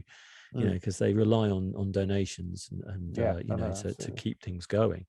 But actually, think about it. Elon Musk, I think, retweeted the picture, didn't he? I think that was no, he tweeted something shortly afterwards about NFTs, which he hadn't done for quite a long time. And I think the Lioness girls at the website there, they thought it was probably linked to. I mean, it was a little bit too soon after that they fully published that it couldn't be. But yeah, so who knows? But they keep doing stuff like that. They keep asking me to do it. So eventually, what will happen, Nick, is in like the next 10 years, I'll just be the face of NFTs, and people will hate me. But yeah, I feel like in that respect, I feel like it's a good thing, and I'll probably just continue doing them. But at the same time, I think it does have problems, you know, and it's not the best creatively. I don't think it's the best particularly, but I guess we'll see. So that was my list. Oh, the other things I had were Meta, woke, and anti-vax. Anyway, next list. Where do we start? Well, actually, don't. Can I just give a special mention to Clubhouse and how much, because it was really weird, like how, like all of a sudden people were like, oh, do you want to join Clubhouse? And the more that people asked, the more you thought, oh, I don't want to be left, you know, because what happens if? And then I was like, right, okay, I'm gonna join Clubhouse. And then I think about 10 minutes into my first session of sitting on my phone listening to people talking, I was like, this is a bit weird. This is a bit weird. You know, like I'm having a phone call with loads of people I don't know. And just. So what is Clubhouse? Remind me what Clubhouse is. So it was basically, I don't even know where to start. But I think it was basically, in a nutshell, it was one massive phone call where you could have two people like us chatting. Right? Actually, let's use this. If we were doing this on Clubhouse, we could send out the link to the chat, and then people would click on the link and listen in. And then if they wanted to interact, they would then say, oh, so NFTs, you think that's bad? You know, try. You should see my garage. Exactly. And then, so it became one big phone call, but you could have hundreds of people like listening and stuff. Okay. And that's. So is it a bit like Twitch? Have you ever been on Twitch? No. So Twitch is, again, I mean, I keep coming full circle back to gaming platform. I've been doing loads of gaming in the last year because I haven't been anywhere. All my kids go to bed early. Kazzy's like, I'm off to bed. And I'm like, right, just me and Halo then. You know, so but Twitch is like an online platform where, and it's not just about gaming. There's loads of other things on there, but you can, in fact, you should check it out. It's interesting. Okay. You can set up your own little channel, and you can you can play games, and people can watch you playing while you're playing. So, and you can get, you know, and you can generate an income from it if you want to. I mean, it's not really what I use it for, but people do, and there are big Twitch influencers. You know, again, more influencers, but they have like channels which are called like just chatting, and it'll be like somebody just talking to their friend, and then there's like a chat room that people can put comments in, and then they take questions from the chat rooms, and then sometimes when there's like major sporting events, they'll stream on Twitch, and then other people will watch it, so they're all watching it together. And so one thing that was really interesting about that is similar to what you're saying, except you're not on your phone, you're just watching it online. I'll send you the link and everything, because it is quite good, because aside from all the gaming stuff, there's loads of other stuff on there as well. So there's some live music and things like that, which is really good. So you can go to a gig, it's all free, sign it all up. You can donate to the whole thing is donations, really. People rely on the donations, but you don't have to. But what was interesting is, like, during the first lockdown, I was working, getting, you know, trying to sort things out and whatever, and I had a few late nights. And, you know, as time goes on, you kind of feel like, you know, I wonder what the rest of the world is doing. So it's worth having a look on Twitch. And I would go on Twitch, and it would be like, you know, here it would be like lockdown. You're not allowed within 2 meters of everyone. There's a certain amount in the shops. You have to wear your mask, all that stuff. And then you go on Twitch and look at what's happening on a beach in Ibiza, and there's like 10,000 people just going for it. And it was all live streamed, like some massive deal. So that actually kept me quite sane, in as much as you can flick around the world. Like, I wonder what's happening in Australia, and then let's go to some gigs in Australia. So it's well worth checking it out. But it's a similar thing to what you're saying, I think, which is that you're joining a site on a social level, and you can donate if you want, but you don't have to. but you're in the chat room with loads of other people that are either saying this is amazing, or put your masks on, or whatever, but it's very interesting and well worth checking it out. It's the kind of thing I think you quite enjoy, because they broadcast like episodes of Bob Ross. So loads of him painting, and then obviously there's a chat room of people commenting on what he's doing, and it's quite good. You could lose hours in. I'm not saying that I have, but you can days can slip away on Twitch. But it's really worth having a look if you just need a little bit of normality. It's worth having a look for sure. All right, cool. No, I'll have a look at that. I forgot about the other two things, right? Anti-vaxxers and I had Meta. Which obviously, aside from the fact that Facebook's now changing to Meta and whatever, but Meta, it was in the every brief I had for like the last 12 months. It's like, really? We're trying to be a bit meta, and mainly written by people that didn't really know what meta meant, you know. And if we could be meta, that would be great. It's like, right, okay. So there was a bit of that, and anti-vax obviously is something that everybody's come up with. The word is annoying, and I'm afraid anti-vaxxers are also annoying. But anyway, unfortunately, I'm not allowed to mount the curb with my car, so they continue to stand on the corner with their signs. I think the thing with anti-vaxxers for me is that, look, everybody's got free. Of course, that's right. I'm not saying you shouldn't have freedom of choice or whatever. It's fine. Do whatever. That's cool. But I think where anti-vaxxers cross the line for me is when, for instance, Sarah and I went to a rugby match in Cardiff in the autumn, and there was an anti-vaxxer march going through the middle of town, busy stadium and stuff, and it's like I don't mind you being anti-vax, but then don't walk through a large population, because there's a lot of people there for the rugby and stuff, and it's like, don't actively put my life at risk. It's like, the way that I see it is, if I like guns, I wouldn't then walk down the high street, with a gun, shooting it, because I wouldn't want it to affect other people. Sure. And I think that's it's those anti-vaxxers that take that step across the line from sort of placid sort of, look, I'm not interested, to, I'm going to go into town centres, I'm going to breathe all over you, and I'm going to do this, and I'm going to, Sure. Okay. Yeah. Yeah. We saw one, and this was another time. It was in the summer, and and we were with Ted, and he's 5, and we're walking through, and they're shouting stuff, and it's like, it's difficult enough explaining to a kid about this virus without then the complication of you lot going, oh, but if you get a vaccine, because he knows we got vaccines. And you can see in his mind, he's like, oh, well, should you have got the vaccine? It's you don't want your, it's not fair. I think, like, I'm with you, which is like, look, everybody has a choice of what they want to do with their own body. I mean, you don't want to get a flu jab, don't get a flu jab. You don't want to have your TB jab when you're 12, whatever, don't get it. It's fine. Whatever you want to do, that's your choice. And if you're a parent that believes strongly about that, and you don't want your kids to have vaccinations, but that's fine. But unfortunately, you're going to limit yourself for what you can and can't do in the world. And eventually what's going to happen, and this will happen, is that jobs will not be open to people that aren't vaccinated. It's happening already, and it will become more widespread. So that's the first thing. Secondly, you won't be allowed to go into restaurants or clubs if you don't have your vaccination cards. You already can't go to gigs, and like the Comic-Con did not welcome anti-vaxxers. You had to have all your vaccinations up to date, or you had to have a recent PCR test, or lap flow or whatever. So there is a bubble forming around the anti-vaxxers, which mean that they can and can't do things. And I saw an interesting thing well before the pandemic kicked off about this American mother who'd never been vaccinated, never had any of her kids vaccinated, and her kids couldn't go to like 90% of the schools in the USA because she wasn't because they hadn't been vaccinated. They couldn't guarantee their safety and not getting sick, or rubella, or all this stuff. And it's like, well, I'm not saying, I mean, when you look at it, I understand why people do and don't, and there's multitude of reasons. There's also, people hate the government, so if the government tell them to do anything, they're immediately going to say no. They don't like the feeling of being controlled.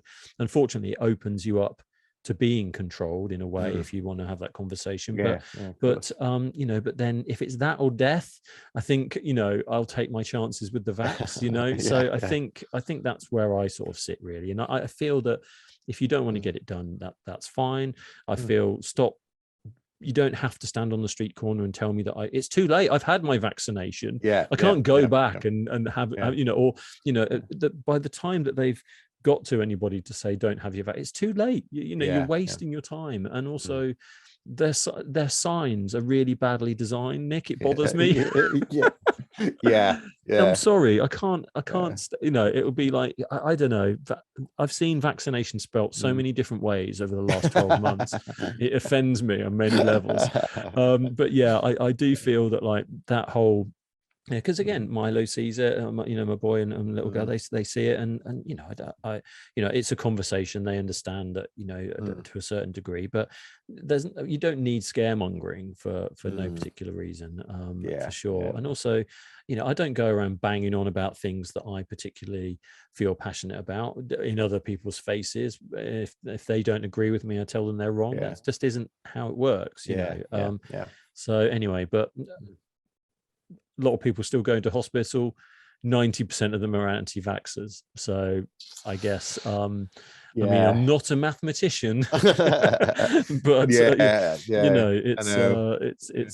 it's one of those things where, I understand that people are concerned about the vaccinations being done so quickly and all that kind of stuff. And I feel that, like, maybe that's again, another conversation. But when people are trying to find a cure for something, usually there's probably a few of the world's top scientists or whatever trying to work it out, right?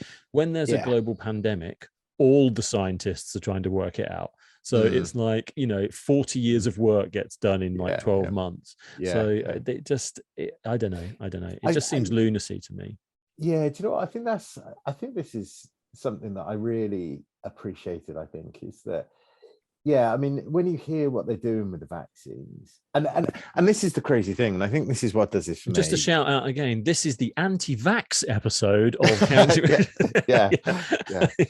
And tomorrow, because I just enjoyed chatting to you, I will be on the pro on the pro pro factor. Pro anti-vax. Balance. You just put a big poster up behind you, and then it's business as usual. Do you know what? I think the thing that gets me as well with it, and I think maybe we should move on, just in case, like half. I mean, I was going to say, I think, like, we've said COVID, pandemic, and vaccination so many times that we're just going to get blocked on YouTube anyway. So we might as well just keep going. I think when they've developed this, I think this is the wonderful thing about the modern world that we live in, is they're not starting from scratch. That there has been so much research and so much it's gone into other vaccines and cures and stuff. But obviously you've got no idea, what it's going to have until you start rolling it out. You can't be 100% certain. But these people, I mean, if you've devoted your life to studying viruses and vaccines, I'm like, I'll take my risk with that. I totally get that. Rather than, like we said, it's always, Tarquin in his cupboard, who has suddenly read something from somebody that if you get a vaccine, slows you down from walking. And that's, the thing. Well, but have we talked about the superpowers that vaccines give you? But that's the exactly what I was going to say. But that comes full circle back to people getting their news from social media, and believing everything they read from an unreliable source. I think that there's, there's been so much speculation over COVID over the last sort of 2 years that they can't, people are suspicious. Of course they are. I'm not saying that the government have done anything right at all. Maybe just got the vaccine out there. I mean, they haven't done much else. And I didn't want to mention the house parties, but man, that is, I mean, talking about, I mean, it's just not good, is it? It's not looking good. Do you know what? It's quite funny watching it from, having been on the side of things where I've worked with communicators who've, they've had to sort of turn a bad situation into a good one and seeing that. But I think, it's pretty bad, isn't it? It's not good. Considering the things that some people have had to go through and deal with, and then But the thing that gets me, right, like politics aside, right, I'm not going to say who I vote for or anything like that. Yeah. But you love Boris Johnson, but go on. Yeah. Normally I do. Yeah. That's the podcast after tomorrow, the pro Boris Johnson podcast. I will be in a Michael Fabricant wig, looking slightly disheveled. Yeah. Get some disco lights on. I think what gets me most of all about it, and I suppose it's one of my, it's just the sheer stupidity of it. Like it's aside from party politics, and aside from that, it's like surely somebody somewhere should have gone, this isn't a good idea. Like this is, because I don't tend to murder people because I figure there's a chance that somebody will probably find out. Well, actually, I don't have the urge to do it. But I was going to say, is that why you don't murder, or is it... the main reason is I haven't got that DNA. You don't murder anyone because you might get found out. It's not you don't want to murder. All right, that's a bad example. But look, we've all been in that queue in the post office where you're like, right, I'm just going to get my handgun out, and everyone's got to get it. But it's like somebody will find out. Yeah, so I'll just put it back. I suppose, it's that thing that, like you don't, all right, murder's a bad example, but you don't tend to do things because it's the way of life that you will be caught eventually. And especially with something like that. And if it was maybe a small house, in Surrey or somewhere that was like kind of, secluded or whatever, all right, fair enough. You're probably not going to get caught. Yeah. But it's the centre of town, where there's loads of houses around it, where you are the focus of national and international news. And it's like you're the tip of the spear. You're the tip of the spear. The people are looking to you for leadership and guidance.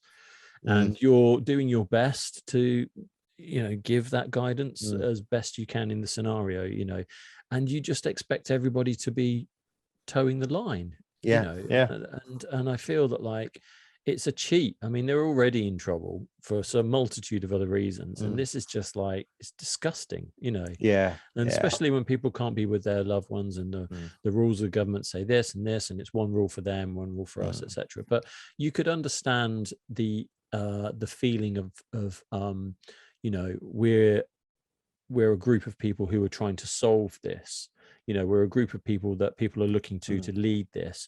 So we do have the right to do whatever we like because we're trying to solve it for you. You could kind of see that mentality, and unfortunately it's the wrong mentality, that kind of feeling of they have the right to do that when actually they don't, and what I've absolutely, and what I found interesting as well is that the line that has come out to try and get through this is that they were going through a tough time. They were bullshit. Really having to bullshit. And you're like, well, I was having to make tough decisions. You were having to make tough decisions. Everybody that we know were making tough decisions. And yet it wasn't even on our radar to go, hey, Jay, look, I'm getting 40 people over. Do you want to pop out? It's like we all... I think at that time, the police were fining parties of larger than... There was a rule of 6 where, you weren't allowed more than 6 people in house parties. People were getting fined and, it's just... I have to ask as well. It's like, Downing Street isn't short of police officers. So no. Then I mean, oh my God, like I don't want, to be inundated with conspiracy theories. But like, did they do something? Did they say, look, do we have to, like what? Like, or probably not. They were probably there. PC Mike on the decks, but I mean, for whatever, this is just the time they were caught doing it, and that's the bigger thing, which is it's the 10 times they've flagged up now the emails that say this such and such, that just nothing changed for them, and I feel that like you lead by example, that's how you should lead, and they haven't done that from day one, so and what amazes me is that old Teflon Boris, nothing sticks. Like he can do the most outrageously outlandish crap and nothing sticks. But this might just be it. This might be the calling card. Do you know what? It's so funny, isn't it? Is that whenever I've seen him, it's really interesting because obviously, is photography, a big part of it is body language, reading people's body language and adapting it to get across the message that you want in the portrait. And so watching Boris's Boris Johnson, I shouldn't say Boris because that's part of the problem, as it sounds familiar. Yeah. Boris Johnson's body language in other crises, he's always been quite, full of bluster and full of like, and he's got this. But when he had to make that apology last week, and you saw, and there was a man that was just like, I'm absolutely fucked. Yeah, like there is no way out of this. And I think it is, it is the end for him. Yeah. It's just a question of whether it's sooner rather than later. But I think it's just undermined all of government. And of course, it gives, credence to these anti-government people who just out, and they will be pointing at it and going, "Oh, it fuels that they were right all along." Absolutely. And I feel that, like, I mean, the opposition is rubbish, so it's like, this is what we have, so fine, whatever, we'll just deal with it. But like, when they had everything laid out for them, they could have just coasted through it and still come out shining the other end, and they just absolutely. What I will say though is, because I am trying to, every time that I come across a negative in my life, I'm trying to look at the positive. Yes. But what I have, we are going to get onto the positive. Yeah, absolutely. Yeah. What I have loved about Hang on a sec. Let me look through my list. Any positives? New. Oh, right at the bottom. Yeah. No, that's not a positive. What I have loved about this is, and something that it always makes me chuckle, I like the memes that come out. And I think the one that really, really made me laugh, the internet, was like, is a brilliant echo chamber. I love it. It was something like, it was a picture of Boris, and then it said, imagine having such a wild party that you've got to apologize to Buckingham Palace afterwards. And I was like, that was quite fun. I mean, obviously I'm not a royalist particularly. I've been in front of the Queen and I've felt her authority and presence, which was quite you felt her presence. I did, yeah. And it's another crown. It's another crown, Your Highness. And I mean, and those scenes. I mean, and you talk about the power of pictures, and that one picture of her, and then of course, contrasting that with 30 people, mixing it up in the, in suitcases of wine and stuff. And I felt so sorry for her that she, and everybody that went through loss. It's not a good choice. It's not good for your branding, is it? Let's put it on a very basic level that I can understand, which is like, I mean, you're talking about, like, Boris Johnson might be the greatest politician that's ever lived, because he's one of those people that has just bounced through his whole career with this outward appearance of a kind of bumbling village idiot. But he's been in some of the most important jobs that anyone could have in the country. He's mayor of London, and was he was foreign secretary for a while, and now like prime minister for X amount of years, and Brexit, and like, his what he's done in his career is quite amazing, but like what he's done during that period of his career is just shocking. I think his rise has been, correct me if I'm wrong, it's almost textbook branding, isn't it? Because ultimately, and it comes to even the fact that we call him Boris, like, and I mistakenly did it, and the connotation that it's like, I don't call it, I don't say, Sarah, I'm ringing up Jay Measures later. I say, I'm calling Jay because you're a mate. And the fact that he's got that across the line, and exactly like you say, that he comes across as this everyman, and he, and he got stuck on the zip wire. Now, like,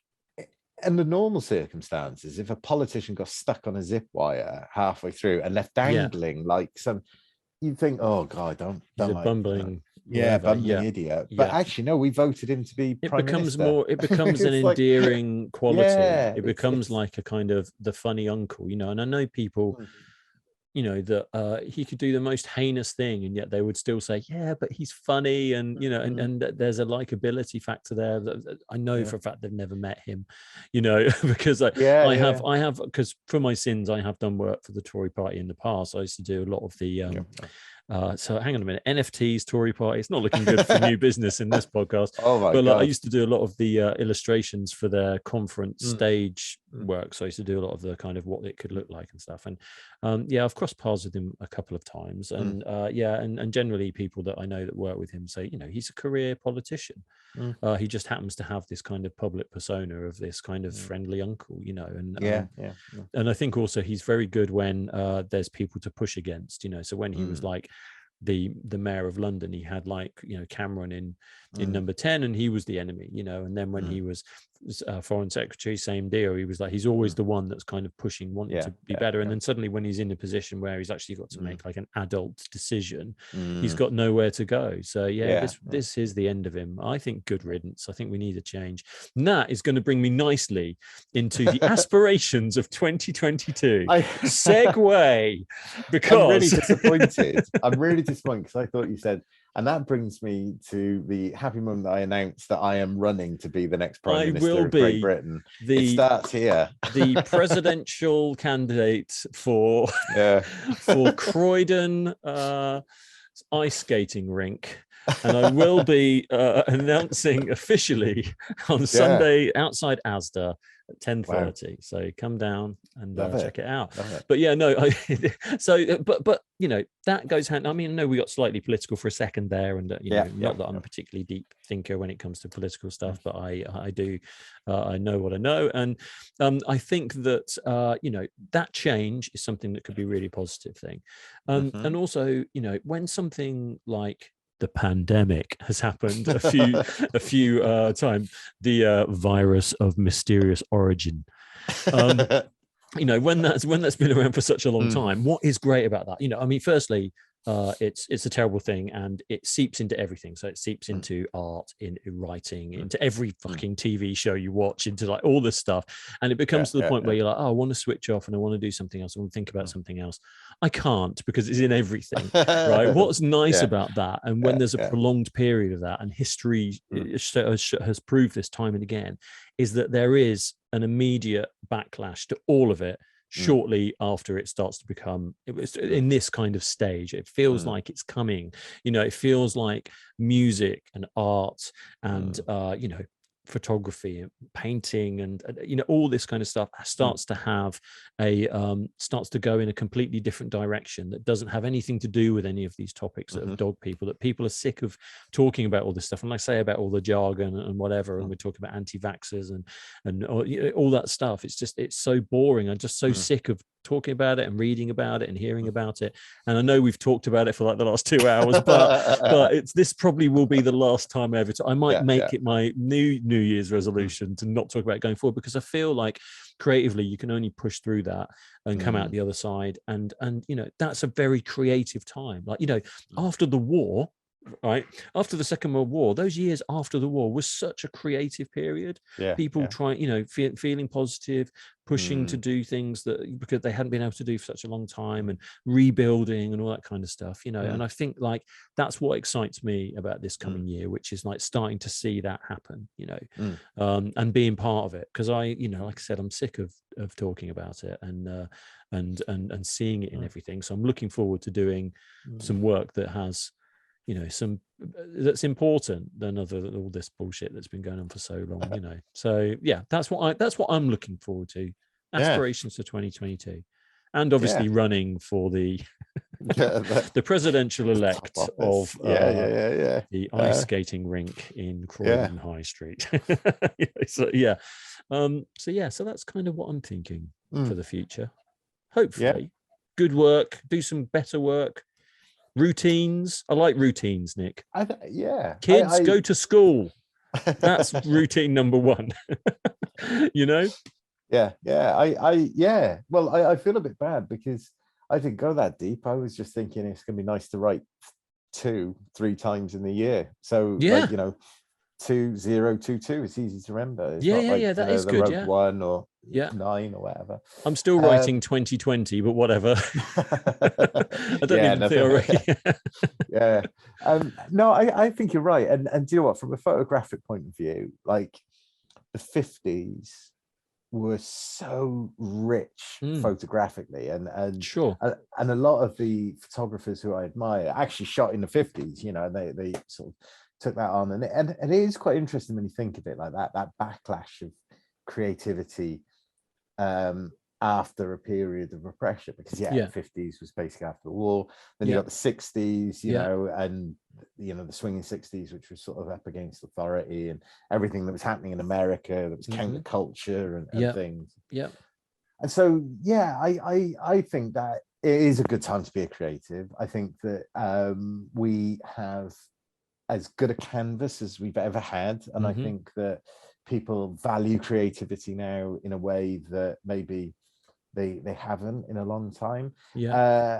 And I suppose my only other aspiration, and this is going to seem ironic considering we've absolutely roasted anti-vaxxers and government and people like that. Is running the anti-vax rally at the Welsh National Stadium. Oh God, and people who have dragons in their logo. It's not a bad thing, I should say. It's just I always just like the idea of thinking differently. But anyway, I hope that. And that's our motto here at Clickbait Shutter Twat. Is that we have a little bit more kindness. I think that one of the byproducts of being locked down is that I think we've forgotten how to be around people, and that maybe just a little act of kindness here or there is going to then create a bit more of a wave and a knock-on effect, because I feel like we've become insular quite a lot, despite efforts to keep in touch and do things like we are. I think we've the last couple of years has made us insular, so that's what I'm hoping, and I believe it will happen. I think those little acts of kindness. But I think it's starting to. I think people are, people that say we're all in this together over and over, it doesn't mean anything, but like it does start to feel we are getting to a point where, like you said, sort of feeling for your fellow human being and all that kind of stuff is something that people are much more conscious of now. And, in terms of you're saying about having that kind of creative reaction to the kind of depressing narrative of the recent years, I think, all those examples of like, after the Second World War and the 60s and 70s, it's true, but those were quite isolated to various areas on the planet, like America or the UK or, all sort of countries involved within the war. And, it didn't affect everybody, whereas like the pandemic's affected everybody. So it's going to be quite interesting to see this kind of, creative burst on a global scale. I really hope, it could be a really exciting time to be alive, and hopefully not too many more variations of the unspecified Chinese virus. Well, I'm not a virologist, as you know. Even though I'm probably dressed a bit like a mad scientist. You do look like you've been trying to be a virologist. Have you seen my lab? I had two chats with people within the space of each other. They don't know each other. One is not a medical professional and the other one is a medical professional.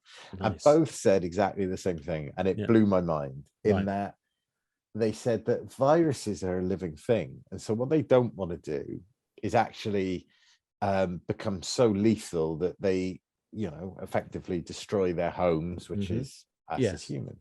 So each mutation is going to always be weaker and weaker and weaker. And so, that's why the Omicron, even though it seemed like all you had to do was look at somebody that had Omicron and you got it, and, and the same thing. Well, I heard if you wrote Omicron backwards, you got it. It rose out of the page. You said it three times in the mirror. You immediately get it. Yeah. And again, I'm not, as a bit of a disclaimer, it's not. I think that we should all take the absolute maximum precautions to stop people getting it, because it is still dangerous. Sure, it is becoming less dangerous, and although I'm not at the point of some of these lunatics that are just like, oh hey, let's just live with it, whatever. I'll get Omicron, because if you or I get Omicron and we're laid up for 5 days or 7 days or 10 days without being able to work, that is quite a big impact on business. And so I think we should protect each other and stuff. But I do also, having had it from two separate sources within a week, I am stone cold of the belief that when the mutation comes around next Christmas, yeah, it will be something that, maybe we get a vaccine. Is a bit more streamlined than being so. It'll be a bit that seems to make sense. So, I guess 2022 will be all right. I think it'll be just something we live with, and it'll be a vaccination that you get when you're 12. Again, and that will just be it. I guess we'll end up there. Yeah, but it is interesting because I was just thinking for a second there. COVID would be a tough branding job, wouldn't it? It's not had a good brand.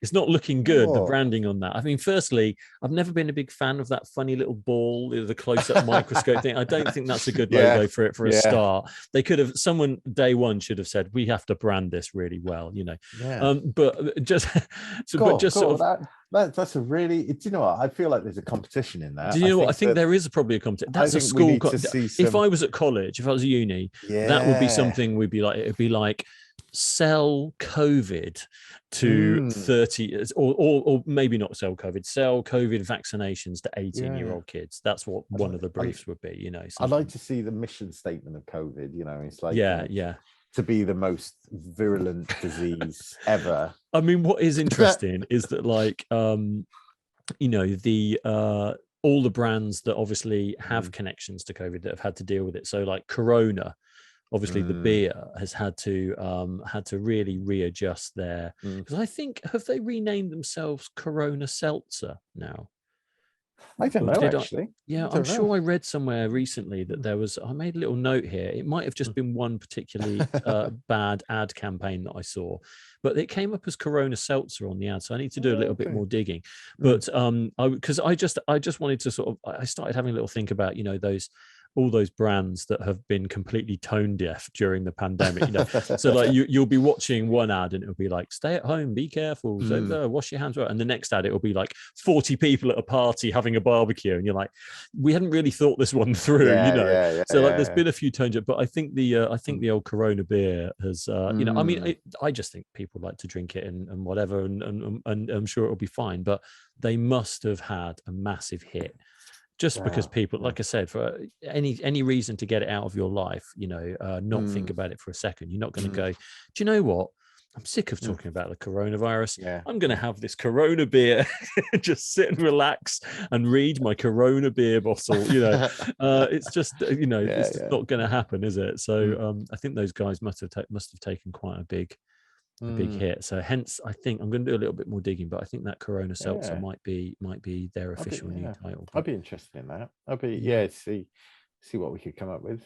Because it has been interesting to see the tone of voice of how people are changing. And of course, like when we think of the last 2 years in the enormity of life itself, which is 65 billion years or whatever, it's a real blip.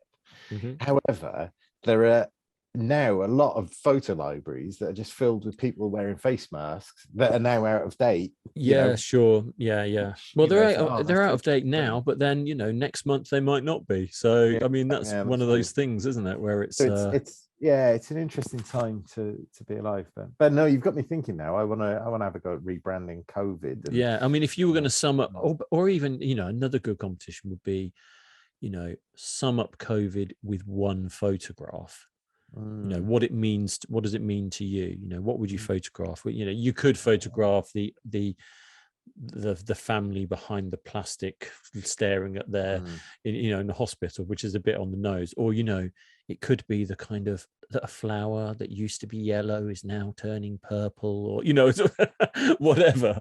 But I think there's some interesting again, these are all college projects potentially, but it's an interesting thing, isn't it?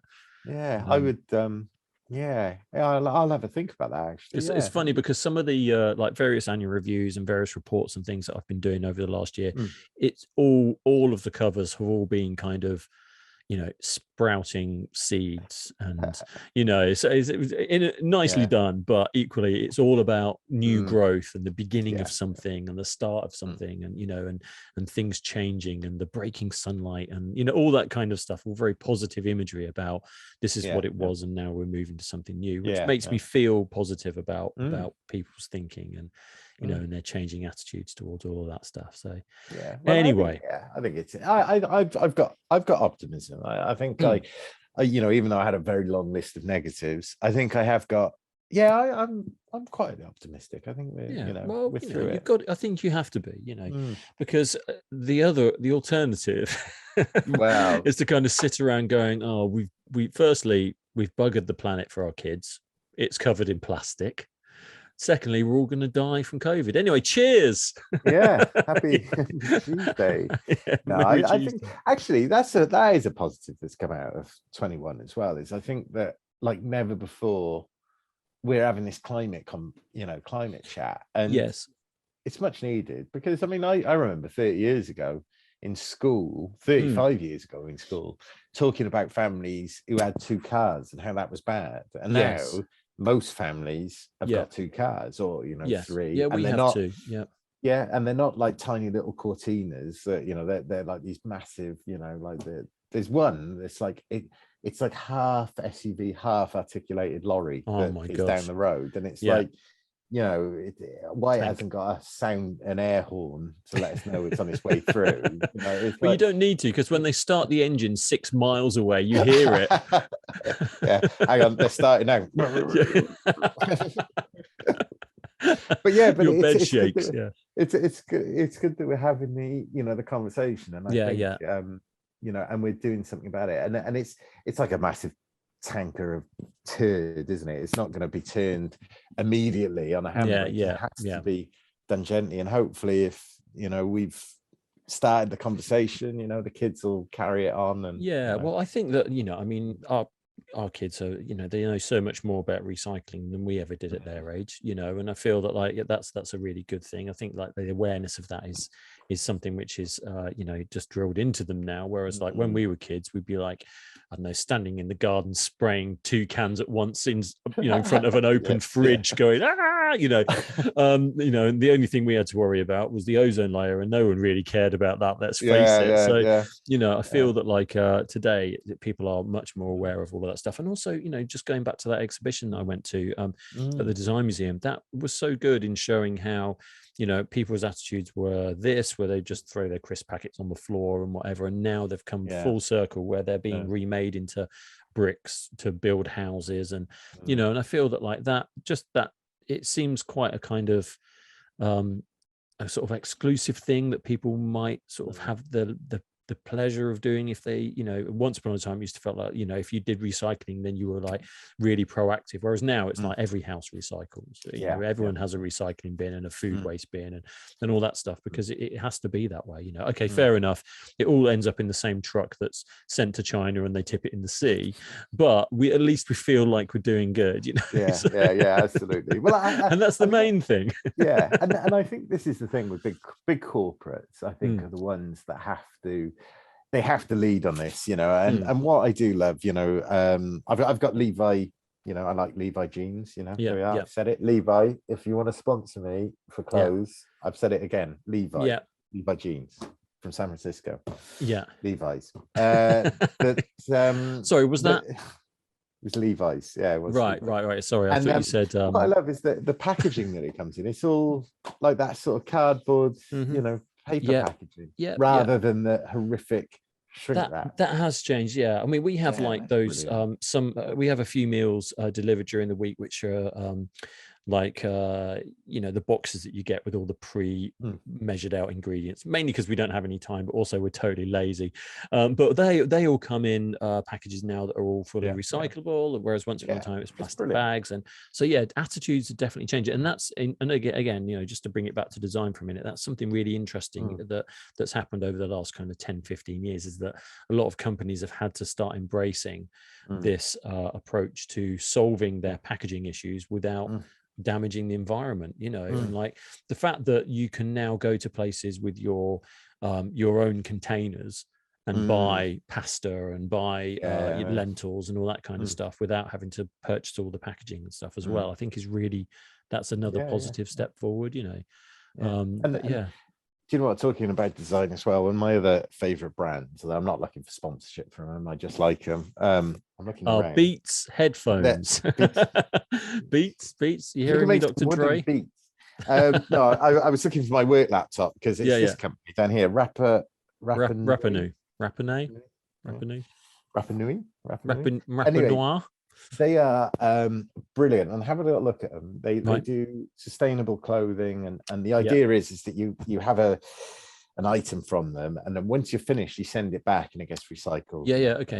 Which is cool. But what I love about it, and talking about the design and the packaging, is like that card. It's like cardboard paper. I don't know what the technical term is. Like corrugated card, is it all? Yeah, I think so. Yeah, and it comes, but it's got all like little shapes of sea animals on it. Yes. The idea is that you then use that as to color in all the different animals. Stuff. And it's interactive, and it's. I think that is fun. Yeah, that is fun. I like that. I mean, that's changing people's sort of perceptions of like what design can be for that packaging. Because if it's not, if you're not spending all the money on kind of like water burned foam that encases your shoes, that's wrapped in plastic, that's wrapped in steel, in a steel box with a giant magnet, and a helicopter drops it off.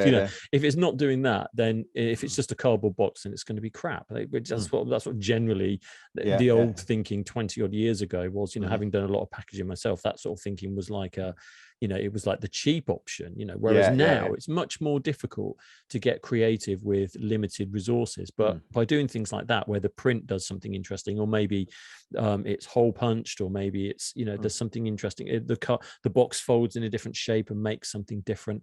I was like, not House of Fraser. I'm trying to remember who it is. Other department stores are available, but but I'm sponsored by House of Fraser. No, their packaging is just like a white. It could be the White Company actually.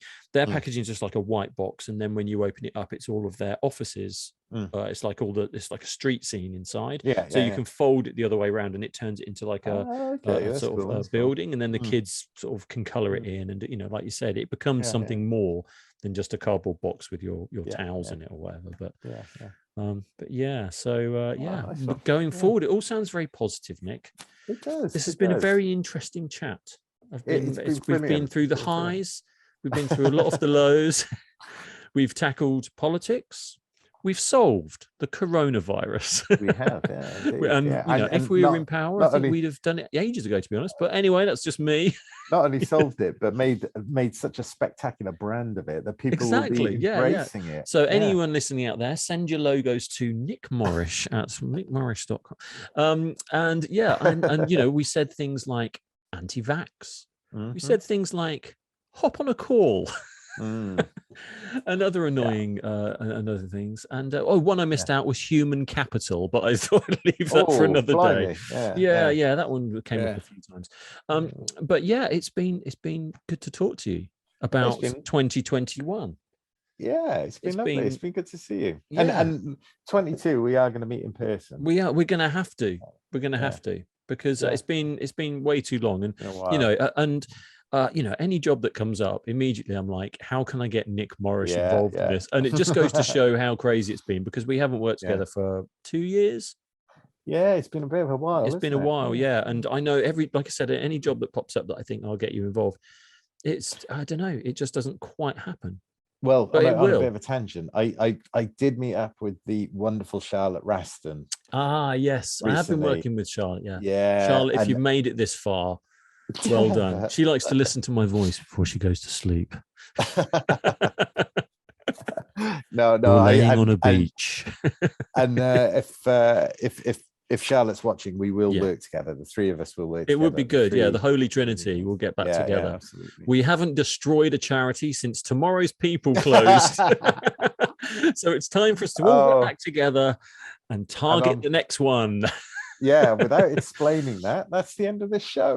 Corporate espionage as well as design photography, and we destroyed it, did we? No, we didn't. We did a really good job. In fact, we all met on those jobs really, and I enjoyed working with those guys, but it just didn't. Jobs. I like that. And they didn't. The funny thing about that is that like they sort of went bust and didn't get their funding and all that stuff, and then shortly afterwards, like loads of people needed work, and loads of people in older people of an older sort of generation that were coming out of jobs needed, there was a big influx for a while there of people, and especially now as well, people sort of being made redundant and getting back. It's a time for their charity to thrive, really. So it's a shame that they don't exist at all. But but I'm still in contact with quite a few of the people that work there, cool. Abby Levitt and people like that. I'm still occasionally cross paths with. But that was a long time ago, Nick. That must have been like 10 years ago, 11 years ago, something like that. Yeah, it was. Been a while. Yeah. Those are I'd say those were the days, but were they? They were days. They were the days. They were days. They were days. They were days. Yeah. They were days. Yeah. So thanks very much for coming on. How can people see your work? Whoever's made the one old person who forgot to turn this podcast off an hour ago, how could he see your work, or she? I'm everywhere. You are everywhere. Yeah. Like the FBI. Yeah. So nickmorris.com. I'm an algorithm. Yeah. The Agent Smith of do you know what? Actually, on that note, and it's something I meant to say. One of my favorite things that has come out. I'm going to say it came out in 21, but it probably didn't come out in 22. It was this guy on Twitter called Sean Burke, right? Who did a parody of a marketing agency's like pitch to people, right? And I have watched it about 100 times, right? And it makes me laugh so much because he talks. What's his name? Sean Burke is. I will. I'll send you the link to it. Yeah. It is so funny because there are a lot of marketing agencies that I think would have watched that and gone, shit, we need to change our bio because it's basically that. Yeah. Right. So that really made me laugh, and I was thinking about that with because he talks about fucking the algorithm.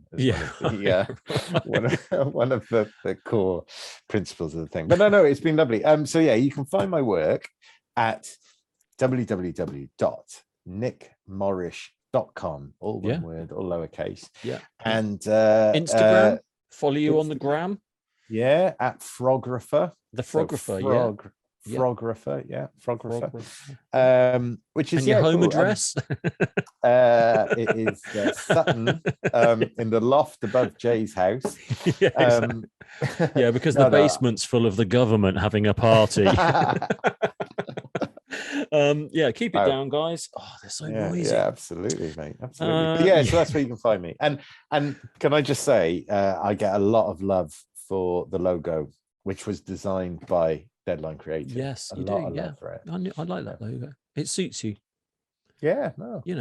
So don't have a little think about your branding. If you want to have a little change up, you've got options. It's just a name. That's all I need is a name to put it into the cool logo, and then live to those values and the mission. Well, Morrisons have values. Maybe you should be Morrisons. I'm just putting it out there. It sounds a little bit like how Sean Connery would brand you. Morrisons. Connery is your logo, dressed as a dragon. Yeah, Morrisons. Okay. Yeah, that's an acceptable use of the dragon in the company logo. Again, it's like we were saying about the social media. I said there were 3 types of social media people. I only mentioned 2. There's the third one that just doesn't get it. Anyway, there's the third one who just puts like on LinkedIn. Will just go like, had a sandwich for lunch. Yeah. That's the third one. They are my favorites. I can't remember what I was saying. Oh yeah, but if branding. You could knock me up, was it clickbait shut a twat? Clickbait shut a twat. Nice effect on it. That would be Morrisons. Morrisons. But I was saying it. Yeah, I mean that's where the dragon can be used inappropriately, and it can be just a slight shift. And this is what I'm saying. Is the dragon can be used. Yeah. In any brand design, any logo, whatever, if it's used cleverly, not just here's my name, here's a dragon. Yeah. And also it's about how you apply it and where it goes that have a big impact. I mean, like, you get a nice, cool dragon tattoo. That looks cool, but you don't get a cool one on your face. Because however cool it is, it's a dragon on your face. No matter how much you've had to drink, That exactly. Cool J first. Exactly. Yeah. No matter how much you've had to drink, and anyone passes me a tattoo pen and says, "Go on, have a go." No, it's do it to yourself. You know. Yeah, that's the way to do it. Yeah. All right. Cool. No, but it's right. It's been good to catch up, mate. Yeah, lovely to catch up. Indeed. Yeah, and I'll put all this up and the links and all that stuff in the next sort of few days, and I'll do some heavy editing, get it down to 20 minutes. Yeah, and it'll just be super cuts of you saying woke, anti-vax, woke. Oh, we didn't even talk about woke. Oh my god, I know we didn't talk about. I know I woke. People, yeah, we didn't get to woke. I hate it when people say, "Oh, you're so woke." Then I loathe it when people say, I don't want to sound woke, but it's like, so when was waking up considered bad? That's like, know, how upset with the world can you be that you don't like the idea of somebody who woke up? Yeah. It's like, oh man, it's a dark place. But you're right, it's not even necessarily what it means, it's just the fact that you hear it a lot. That's the thing that annoys me. Everything's every YouTube video has either woke, anti-vax, or influencer, or some sort of link to that. That's like clickbait, but that's the world we live in, Nick. That's the world. Yeah, it is indeed. So, but we're getting our way through it, like sailors in the choppy seas. But we're coming out. We can see the sunshine coming through the clouds now. It's time. Somebody shouted "Land ahoy!" somewhere. Yeah. And then they went, "Oh no, sorry, it was just a load of floating plastic." Oh no! With Greta Thunberg on it, looking really sad. Man. Well, yeah. Oh my god, yeah. She's God, but I mean, talk about role models for kids. I mean, like Milo knows who she is, and they talk about her in their class. I mean, brilliant. Yeah, no, absolutely. Yeah, absolutely. Yeah. And who did we have? Duncan Goodhue. Basil Brush. Yeah, we have Basil Brush and Timmy Mallet, and that says it all, doesn't it? Yeah. Maybe that's why the world is. I know Timmy Mallet was all right. Mr. Motivator. The world's first influencers there. Tell me, Mr. Motivator wouldn't have had a YouTube channel. Tell me. Oh my god. Well, he was like the Joe Wicks before YouTube. He was the OG. Yeah. Mr. Motivator. Yeah. Keep Fit Lizzie first. She was first. Can I just say, I love the phrase "the OG." The OG. Yeah. I'm striving to be the OG, but you are the OG. Yeah. The OK. The OK. Yeah. We'll go with K. We'll just work our way through the letters. The older you get, just the O. Yeah, the O. Yeah. The old. Old. Yeah. Oh, right, matey. I should probably wrap up now. I think we talked. Yeah. All right. Cool. Yeah. Sorry. And I guess I'll just wrap up, and then we'll carry on talking when I've stopped recording. Yeah. All right. Well, if anybody wants to pay us to carry on talking, well, it's funny because actually, do you know what? I have been approached a couple of times about people wanting me to put some advertising into my videos. Was it Levi? It wasn't. No, Levi's? It wasn't Levi. No, Levi's. It was like some podcast thing. They contacted me and they wanted me to promote. It was some wellness app thing that they were promoting, and they were prepared to pay me something like, it was like £18 an episode or something. I was like, okay, I'm not to sniff at £18. I'm like, okay, fair enough. But then there was like a strict rule that I had to I think I had to have at least like 3 episodes a week or something like that. And I'm like, look, okay. I can barely do 3 episodes in 6 months at the moment.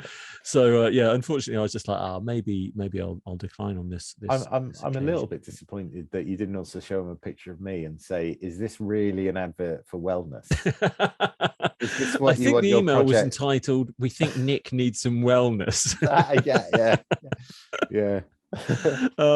So I didn't actually end up going with that, but and the channel's been doing okay. I don't get to do as much on it as I'd like to, but it's been doing okay. I've got nearly 3,000 subs now, which is all right. Amazing. That's pretty good. What's quite interesting, but what's quite interesting is like some of the things that I do get like 5 views, and then some of them like it's quite obvious that like most of the people I think that that subscribe to like friends and whatever, but they're probably more sort of design based than they are interested in my opinions on like games or literally anything else, because like it swings wildly from this. So like I'll do like a kind of game review maybe with a friend of mine, and we'll talk about it for like, I don't know, 20 minutes or half an hour or whatever. And we'll talk about the design and all that kind of stuff, and that might get 100 views. It might get 100 views, right? And probably like one thumbs up, one guy saying this is crap, right? So we'll say that's and then it swings the other way when I did like the history of graphic design quite early on.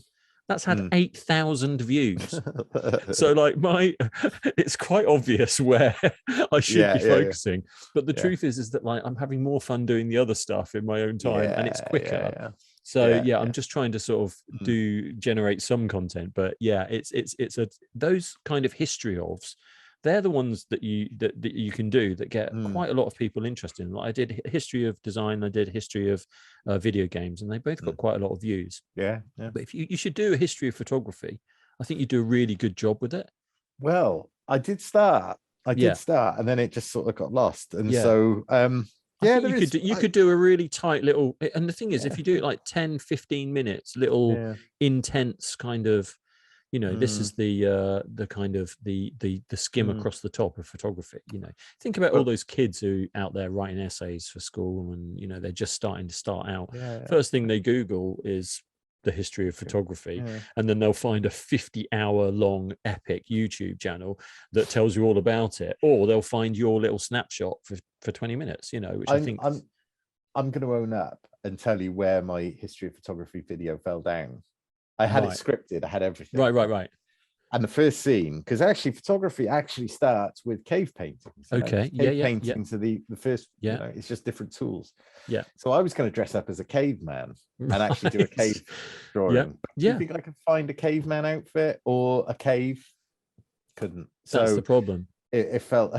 It fell down. So I think I'm going to maybe rework that first scene. Because then I was going to have to find the old, the old bevel cameras and all that with the powder flash and stuff like that. I would like to do it. You should do it because you obviously know a lot about it and you're passionate about it. And I think people would find that really interesting. You could package it in a different way. You could do like a kind of a lesson. You could do it in a lesson format. And have some slides and just present it or something like that. Because I found it quite good, because I like presenting work. I like being in a room with people and presenting stuff. And one thing that I found even before lockdown, all that business, which if we haven't mentioned lockdown enough, lockdown, just to make sure we're definitely banned off YouTube. One thing that I found was that I wasn't really doing so much of that. I felt I was losing a bit of my edge talking to groups of people, because you can if you don't do it regularly. So one thing that doing the YouTube stuff has been quite good about is that it's kind of forced me to kind of write some things and consider what I'm saying and be a little bit more structured about it.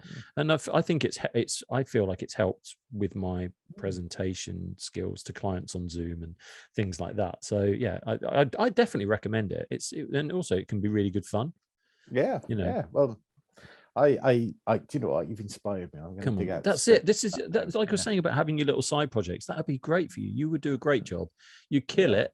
And also, and like I said, it would be good for your business. And you wouldn't, at the end, you don't need to say, this episode was brought to you by, nickmorrish.com. You don't need to put on YouTube, put on LinkedIn.